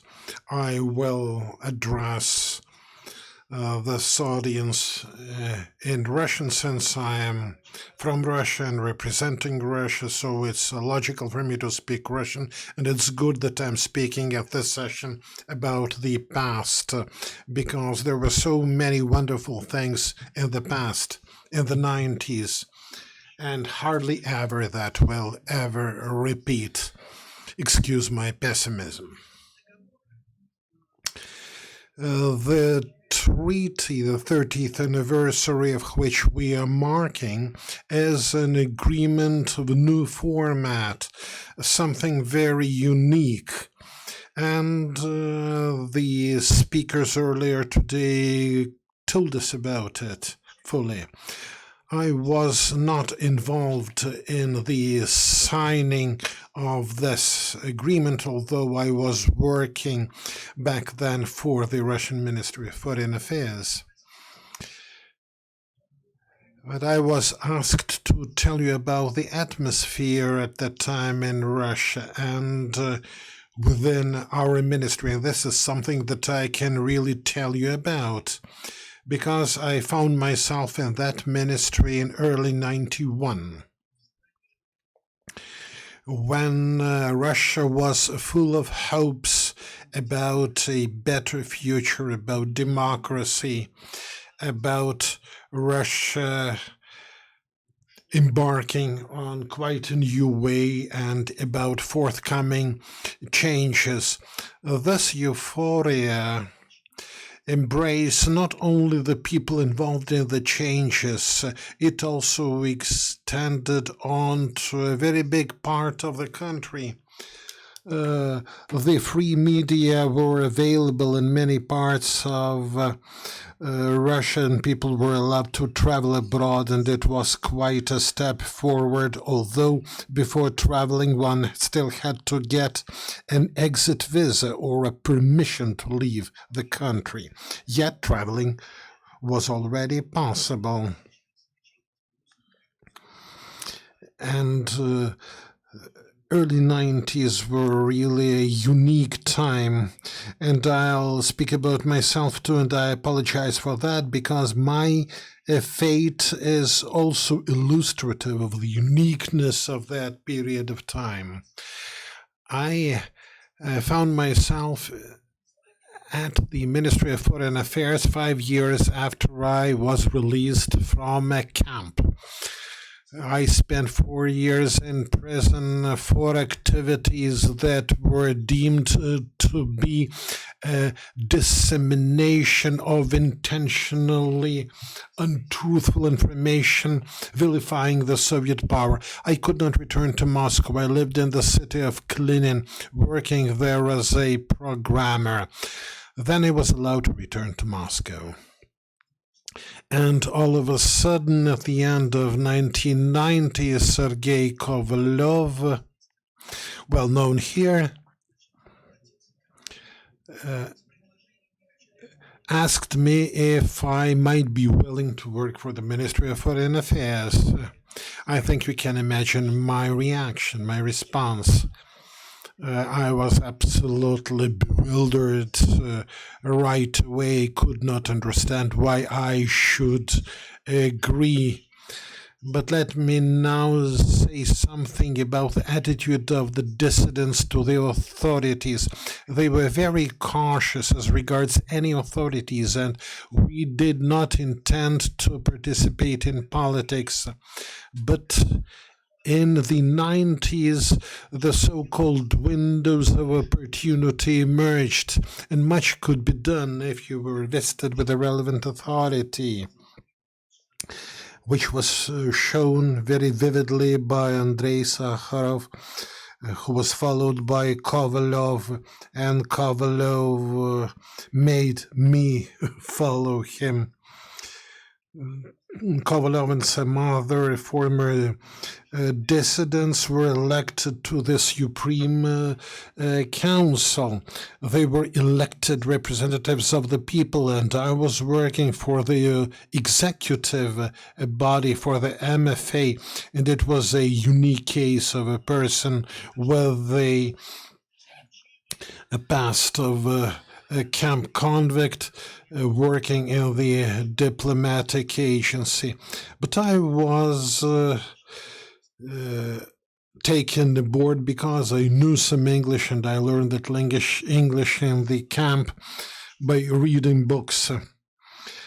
Back then, the Ministry of Foreign Affairs of Russia was very different from the present MFA of Russia. It was housed in a small two-story mansion. The staff was 200. That's compared to 3,000 strong personnel of the Ministry of Foreign Affairs of the USSR. Kozyrev named my section the Humanitarian Department. And there was not a single person there apart from myself, and I was doing all the work, and I spent much time at the White House with Kovalov's Human Rights Committee, and we were working in very close contact and visited different parts of Russia, including prisons, where some of us were serving their sentences in the past, and now we were listening to the reports of chief wardens, to the human rights representative of the Russian parliament. That was something unique, something that will probably never repeat. And at the time, preparations for the Moscow conference on security were underway, and the MFA was playing quite a role. But before the coup, still the Soviet ministry prevailed, as well as its approach and attitude and the vision of that conference. But the coup changed everything. In 91, during the coup attempt, I was in the White House, and we were very much impressed seeing thousands of people under soaking rain protecting the White House against a possible attack of the riot force. And after that, little time was left until the collapse of the USSR. If there were any attempts to preserve the USSR, those attempts were already doomed. After what happened in Georgia in 89, what happened in Lithuania in 91. It was quite clear then that the USSR would not be able to exist the way it existed earlier, and then the so-called parade of sovereignties began, and after the coup, everything had to be just finalized, and the Belaversk-Push arrangement drew the line. After the coup and after the disintegration of the USSR, we all moved into the big building of the MFA, and our 200 people became leaders, and all of a sudden I became a high-ranking diplomat with a high rank, and it was a big surprise and quite a miracle. We were in contact with many other former Soviet Union countries, including the Baltic states. When we had our meetings with the diplomats from Baltic states, they were speaking English. They did not want to speak Russian. And we did not know their languages. But whenever we said, let's speak Russian, they would always bluntly refuse. That seemed strange, but it was quite explainable in the context of the past history. And some other examples illustrating the uniqueness of that time. There was the Russian delegation at the UN Human Rights Committee. The delegation was headed by Sergei Kovalov. I was his deputy. You might imagine how old diplomats living in Geneva for many years reacted to us. But they could do nothing about us because we were appointed directly by Yeltsin. And I remembered we came up with a somewhat dissident approach. We began our speeches with the description of the human rights situation in Russia, and we criticized the state of affairs. And never before any delegation has criticized its own state, but we were doing that. Then Americans follow. They started doing the same. So our deeds proved contagious. But after 95, many things became impossible.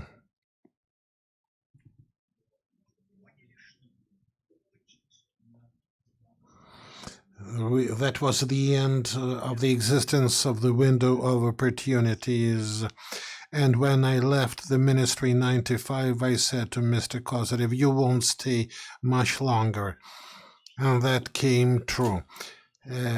Anyhow, there was that attempt to construe quite a new foreign policy based on some different principles, but that was illusion in the world of realpolitik, and I don't know whether we'll ever have another try. Thanks for your attention. Спасибо вам большое. Thank you very much. Can turn your pessimist note into a positive one. Listening to you, I see that there are formidable people who have worked for our countries and who still work today. And you were talking about the window of opportunities, окно возможностей. So what we need to do is wait for these windows of opportunities and then be ready to achieve as much as possible during those windows of opportunity. Diplomacy is very much about creativity. And this is where I'm very happy to invite an acting diplomat to say a few words to us. 10 minutes, please. Thank you very much. Good afternoon. I'll be happy to share a few words on the experiences we have from Norway with our neighborship with Russia. We have a common border on land and on sea, as you know, and we have been neighbors for centuries. Our neighborly relations go a long way back. Actually, the first border treaty between Norway and Russia, or Novgorod then, dates back to 1326. Personally, I have not worked that long with Russia, but I have worked on different aspects of our relationship with Russia and the Soviet Union since the 1980s, approximately. Undoubtedly, our relations have gone through many phases, both ups and downs, over the last 30, 40 years. As interpreter at the governor's office in Svalbard, Spitsbergen, and later on the Norwegian-Soviet border, I witnessed the changes taking place at the times of glasnost and perestroika. Our interlocutors on the other side of the border suddenly became more open, informal, and friendly. It was a striking contrast to my experience as a student in the Soviet Union at the height of the Cold War in 1980-81. This created some sort of optimism and faith in a closer and more open neighborhood than we had been used to before. I was posted in the Norwegian embassy in Moscow from 1997 to 2002, and thus witnessed the transition from Boris Yeltsin to Vladimir Putin in 2000. At that time, we used to say that the neighborly relations between Norway and Russia had never been better, and that we had lived in peace as neighbors for 1,000 years, which is true, in fact. The relations were really expanding quite dynamically through the 1990s and the first years of the 2000s. It doesn't mean that we didn't have challenges and problematic issues. We certainly had our share of that as well. Maybe one of the most contentious issues through the Soviet time, and also still up until today, is how Moscow has been challenging the sovereignty of Norway on Spitsbergen, where Norway has the sovereignty following the Spitsbergen Treaty of 1925, where Moscow has been all the time demanding special treatment, a special privilege as a partner, a big partner in Spitsbergen, and some kind of condominium, which we always have rejected, and not always easy as a small country with a big neighbor.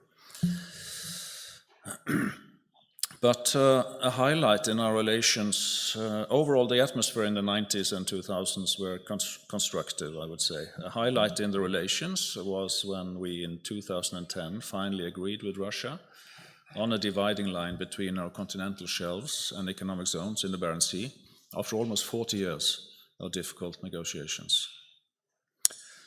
In the following years, however, our relationship became increasingly difficult. Russia presents a number of challenges to the interests of Norway and our key partners. This is especially true in the area of military and security policy, where we have seen a worrying trend over the past decade and more. The events in Ukraine in 2014 were a turning point. Russia's illegal annexation of Crimea and destabilization of eastern Ukraine are unacceptable and have weakened Ukraine's and Europe's security. Together with our allies, we have been clear in our condemnation of Russia's actions and aligned ourselves with the restrictive measures against Russia in this regard. We also expressed concern about the disturbing development of democracy and human rights in Russia. It's clear that we cannot ignore serious human rights abuses and repressive measures, wherever they take place, be it in Russia or, as we are witnessing now, in Belarus. Norway leads a firm and predictable policy towards Russia based on our NATO membership, as we have done since 1949. Norway and Russia fundamentally disagree on a number of issues. However, this should not be an obstacle to contact and cooperation. As neighbors, we must have a dialogue.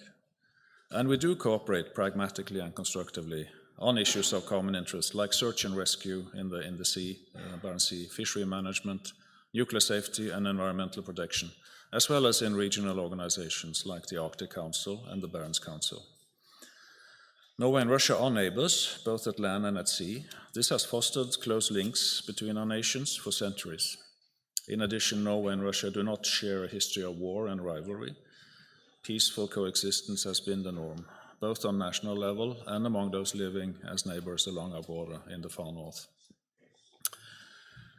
Our relations are thus very different from Lithuania's troubled historical experience with Russia.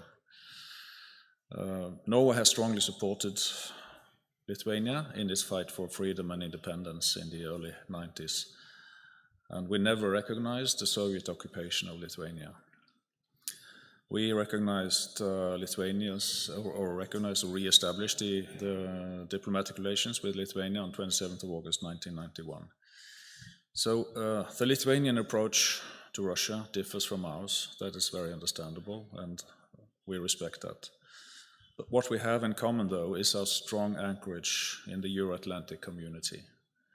This is vital for our national security and also helpful when talking with Russia about the more demanding issues. Russia's actions, both at home and abroad, pose challenges that we have to address and limit the scope of our relations. But within these constraints, Norway's policy is to seek cooperation and dialogue and maintain a practical cooperation in the north. In our view, we can and should engage Russia where we have common interests and where non-cooperation would cause more harm than good. Thank you very much. Thank you very much. The Scandinavian countries, Norway including, were among the first ones to recognize Lithuanian independence, but also the ones who helped very much Lithuania on its way to independence and afterwards. And Norway is a very important ally to Lithuania in the sense that it is also a neighbor of Russia and knows, has a very sober view of what is happening in Russia and understands the importance of current events. Thank you very much. May I turn now to Professor Žalimas and ask for 10 minutes of his remarks.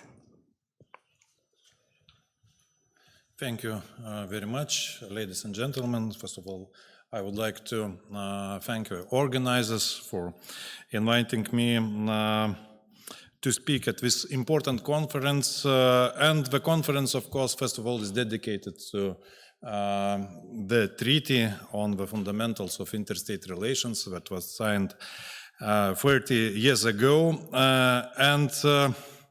Indeed, this treaty is much more significant than only for bilateral relations.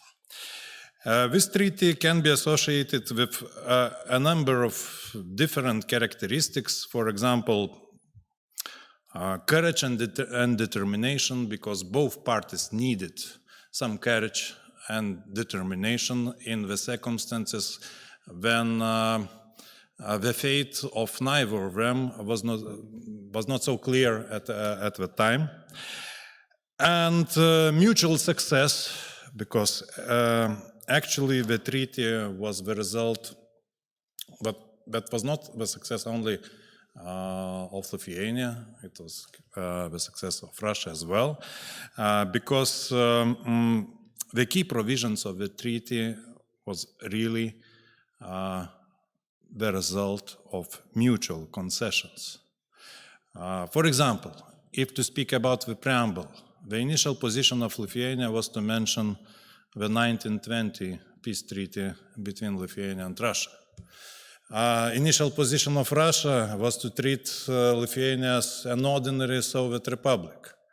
And at the end, what we have mentioning the illegality of the Soviet annexation. That is was seen as the precondition for the development of further friendly relations.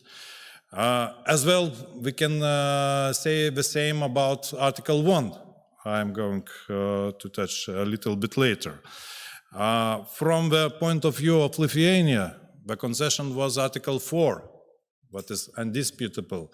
On the citizenship or nationality issues, Lithuania was able to make such a concession actually by setting the so-called zero option for the people entitled to Russian nationality also to choose Lithuanian nationality until the certain date.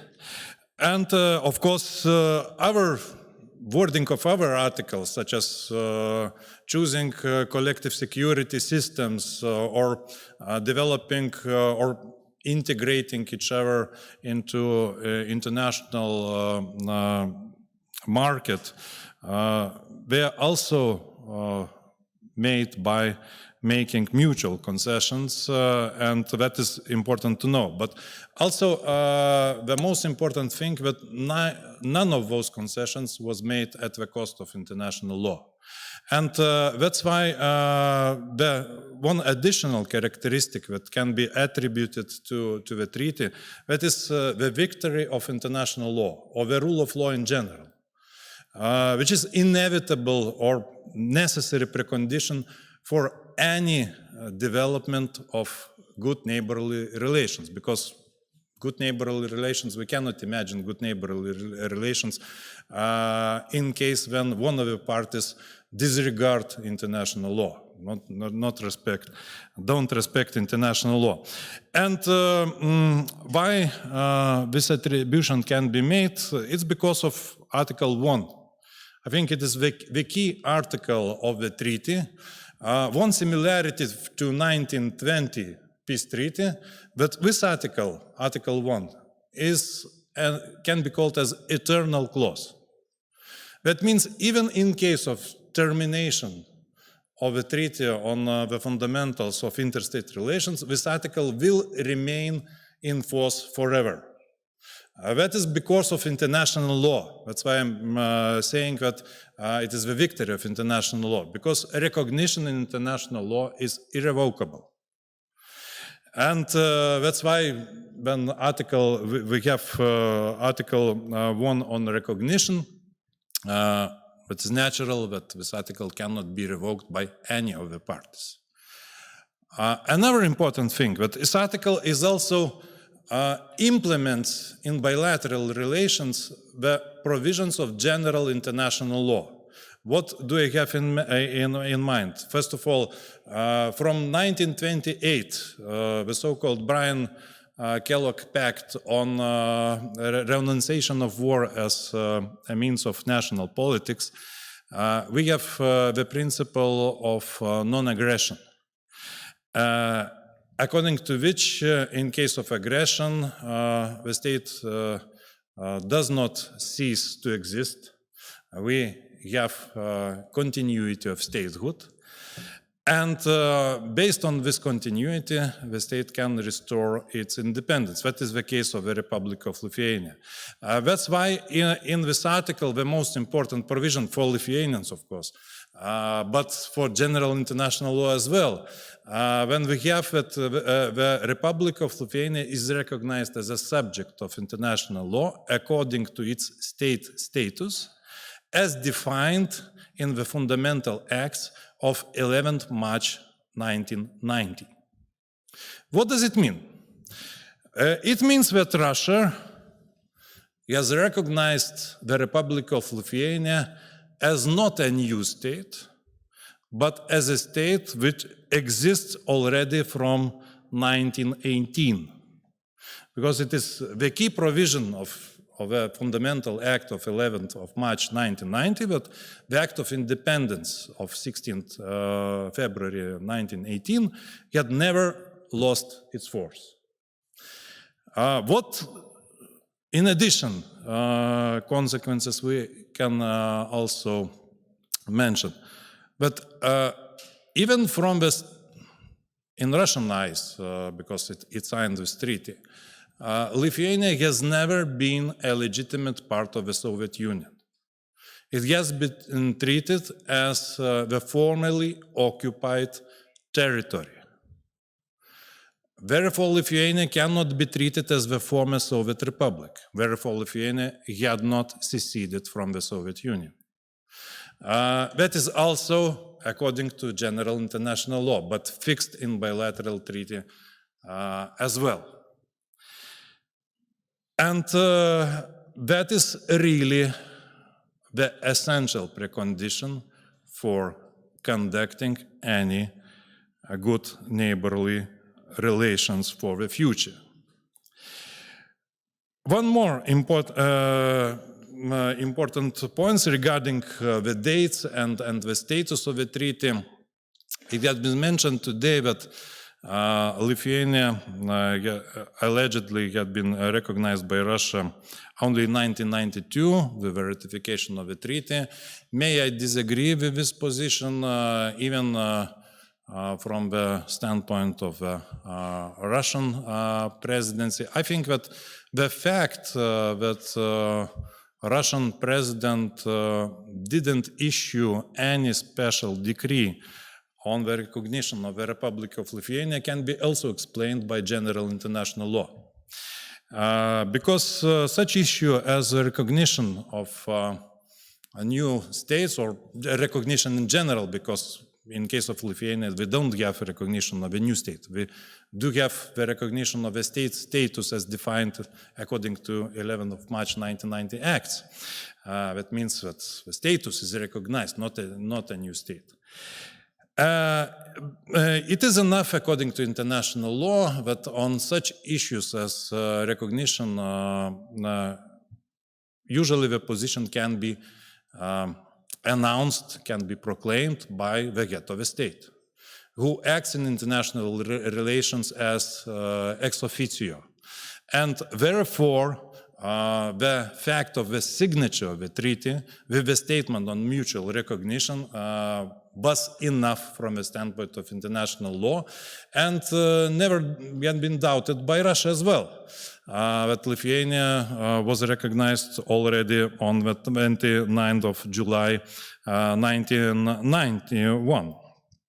One more important fact also to mention here, yes, indeed, Lithuania is re-established by way, according to the text of this mutual protocol, if I remember, but I remember the word re-establishment of diplomatic relations with the Soviet Union on 9 October 1991, but the international legal personality was continued by the Russian Federation. It still is continued by the Russian Federation. Therefore, it's not a surprise that we can consider this date as the date of re-establishment of diplomatic relations with the present day Russia. And the last maybe point that is for internal use in Lithuania, I think after 29th of July 1991, there is no question who really was in Lithuania the head of the state, because according to international law, again, the right to sign the treaty ex officio belongs to the head of the state. So thank you very much, and have a good discussion.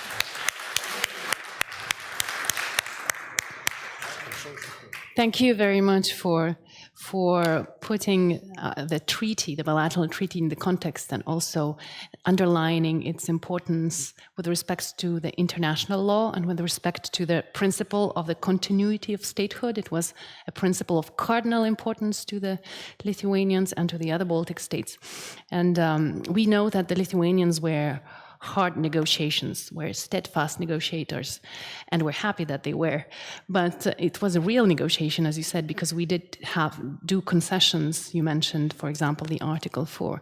But I will not take up more of your time, because I'm very happy to invite Ambassador Yarmolenko, who has a very clear memory of the events, because he has been a participant in these events.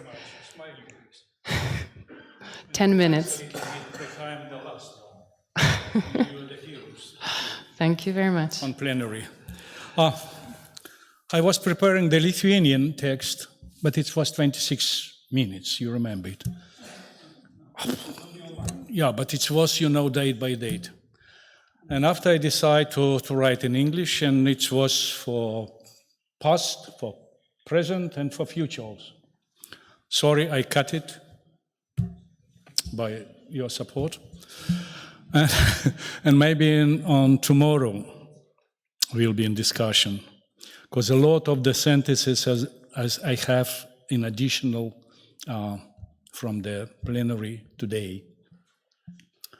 When I'm thinking about it, what I can write in English, it's mix, it's Latina and English. Quo vadis Russia? Lithuanian-Russian relation in the romantic past. Who is inside of this item, they know that it was romantic past in Lithuanian history, nowadays, and in Russian history. And the 20th century and end of the 20th century, the bloody century, end of them was very extraordinary. Everyone is making it as the point. Very big speed of the processes and intensity of the political processes. I just mentioned one American diplomat, former diplomat, but it's never former, William Barnes. Remember the visit of the State Secretary of United States, James Baker, on April 91 to sparse city Kislovodsk in Soviet Union. It's Northern Caucasus. My room was lit by a single overhead bulb. The handle of the toilet came off when I tried to flush it, and that tricked out of the faucet had the same sulfurous-smelling reddish tin in the mineral water of which the town was famous.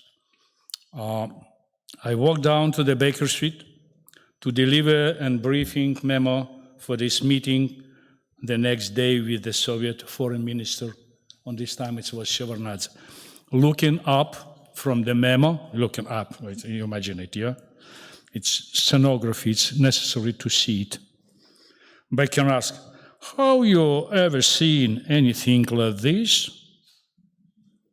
I assured him that I hadn't with this, I'm sorry, it's my remark, with the toilet handle, and started to tell him about my handleless toilet.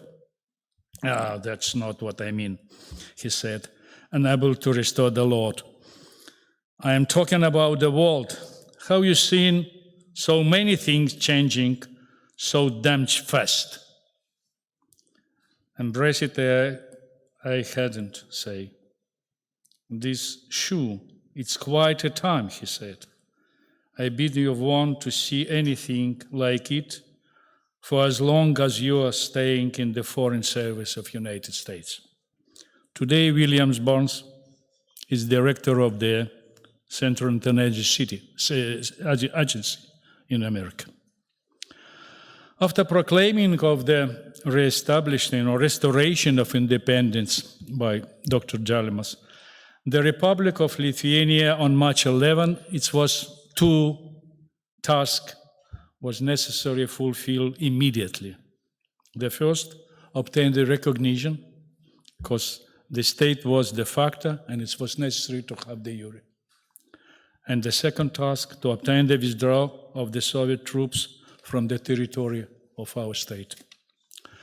The government of USSR resist officially to recognize the establishment of independence, and consequently with this, never start a real negotiation of the issue of recognition, and more about the withdrawal of the occupation troops.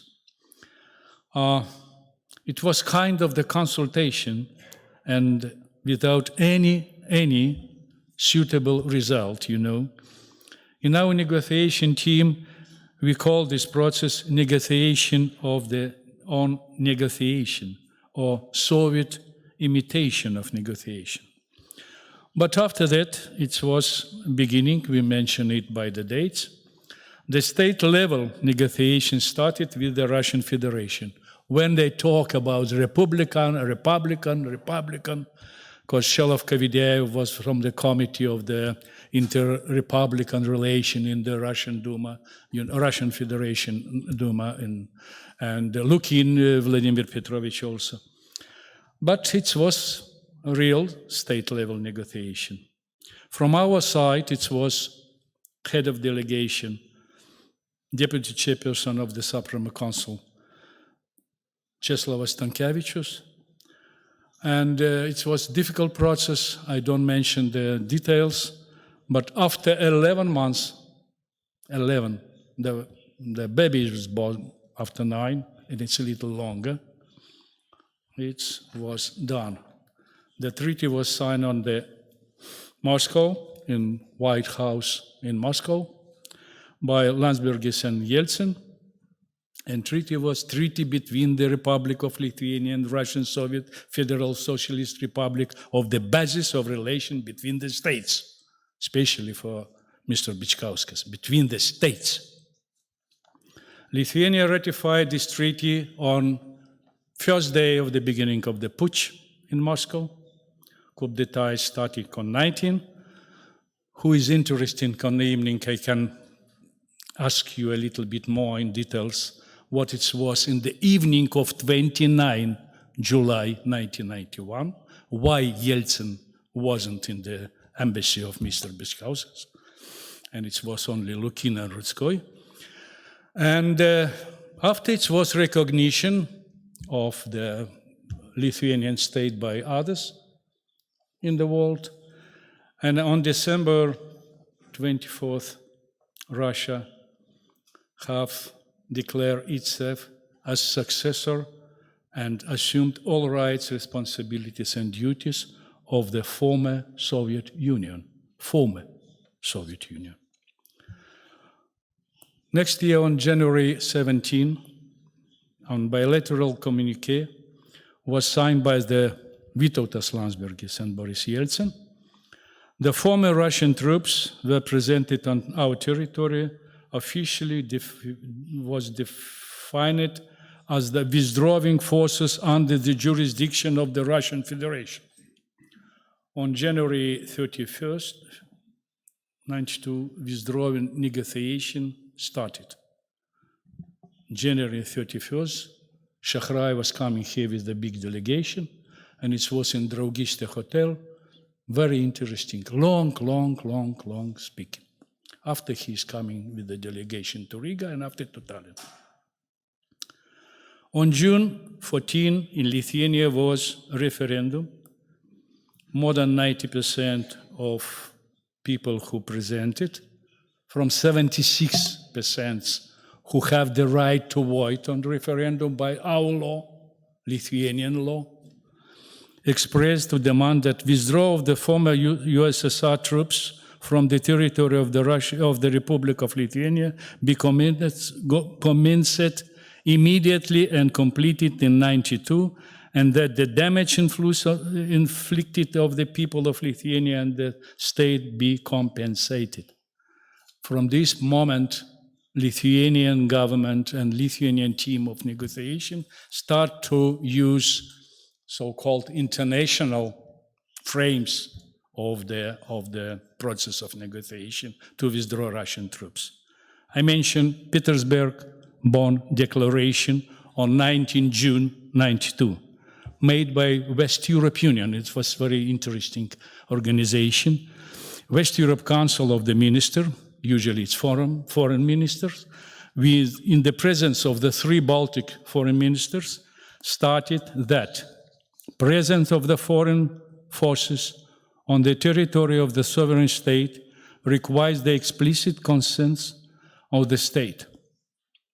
They stressed the importance on rapidly establishing in the negotiation under the way timetables for the withdrawal of the foreign troops from the territory of the Baltic states. It was point by point mentioned what, yes, I'm fast as possible, but it's only 3 pages.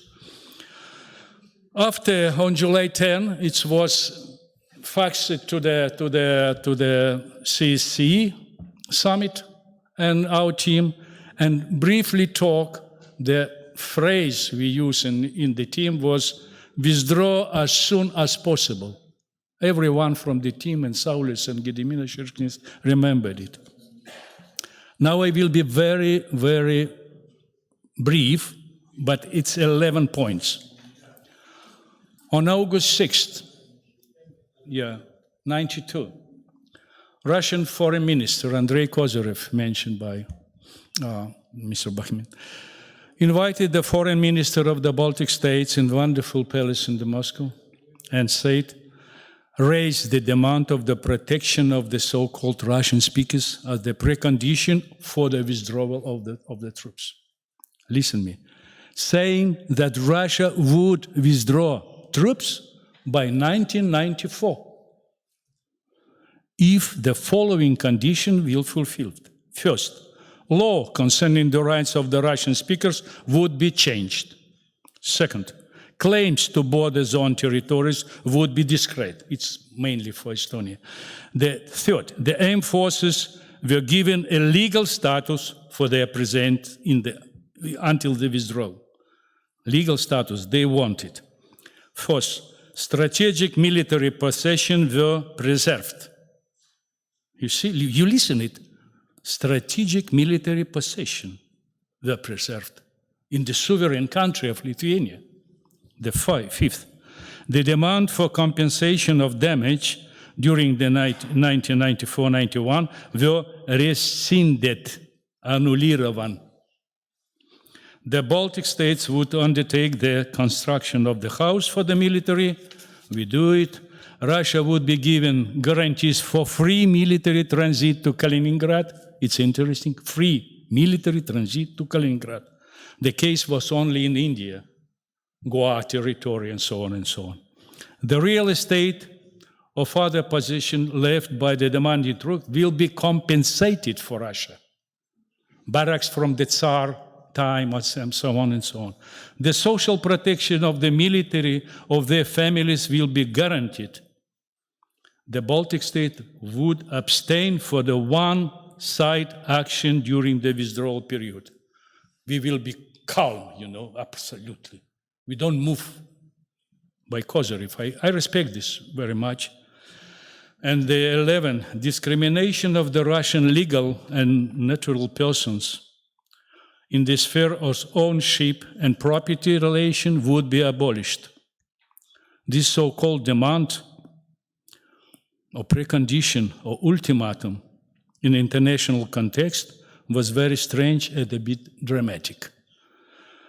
But never mind, after the 1 month, on 8 September 92, the treaty was signed by the leaders of the two states, and army leave our country of August 31 on 1993 in Estonia and Latvia 1 year later. I mention this especially because tomorrow will be present, and I have short reply about it for 2 pages only. Thank you very much. Thank you. Thank you very much. You already mentioned the further events and further negotiations with Russia, which were equally very difficult for the Lithuanians. But I encourage, we will have time to exchange a little bit after our session, and I encourage you to ask questions to His Excellency, because he has very interesting stories to tell about the negotiation process. But I thank you very much for this exchange, and thank you very much for your attention, and to our excellent panel here. Thank you very much, Emilia. So a few remarks before we go. First is, please leave your headphones here when you go, because these are expensive things and usually they disappear. So extra warning. We now have a brief reception. Those who were invited for the dinner at the residence of the Finnish ambassador and confirmed, the bus will be leaving outside in front of the Presidentura at 6:30. So I encourage you to start moving out of here by 6:15 in order to make it in time. Tomorrow we'll start at 10 o'clock. Registration is starting at 9 o'clock, and so you will be welcome to join us earlier. And please don't be late because it's the same procedure of getting everybody in here. Thank you very much for today.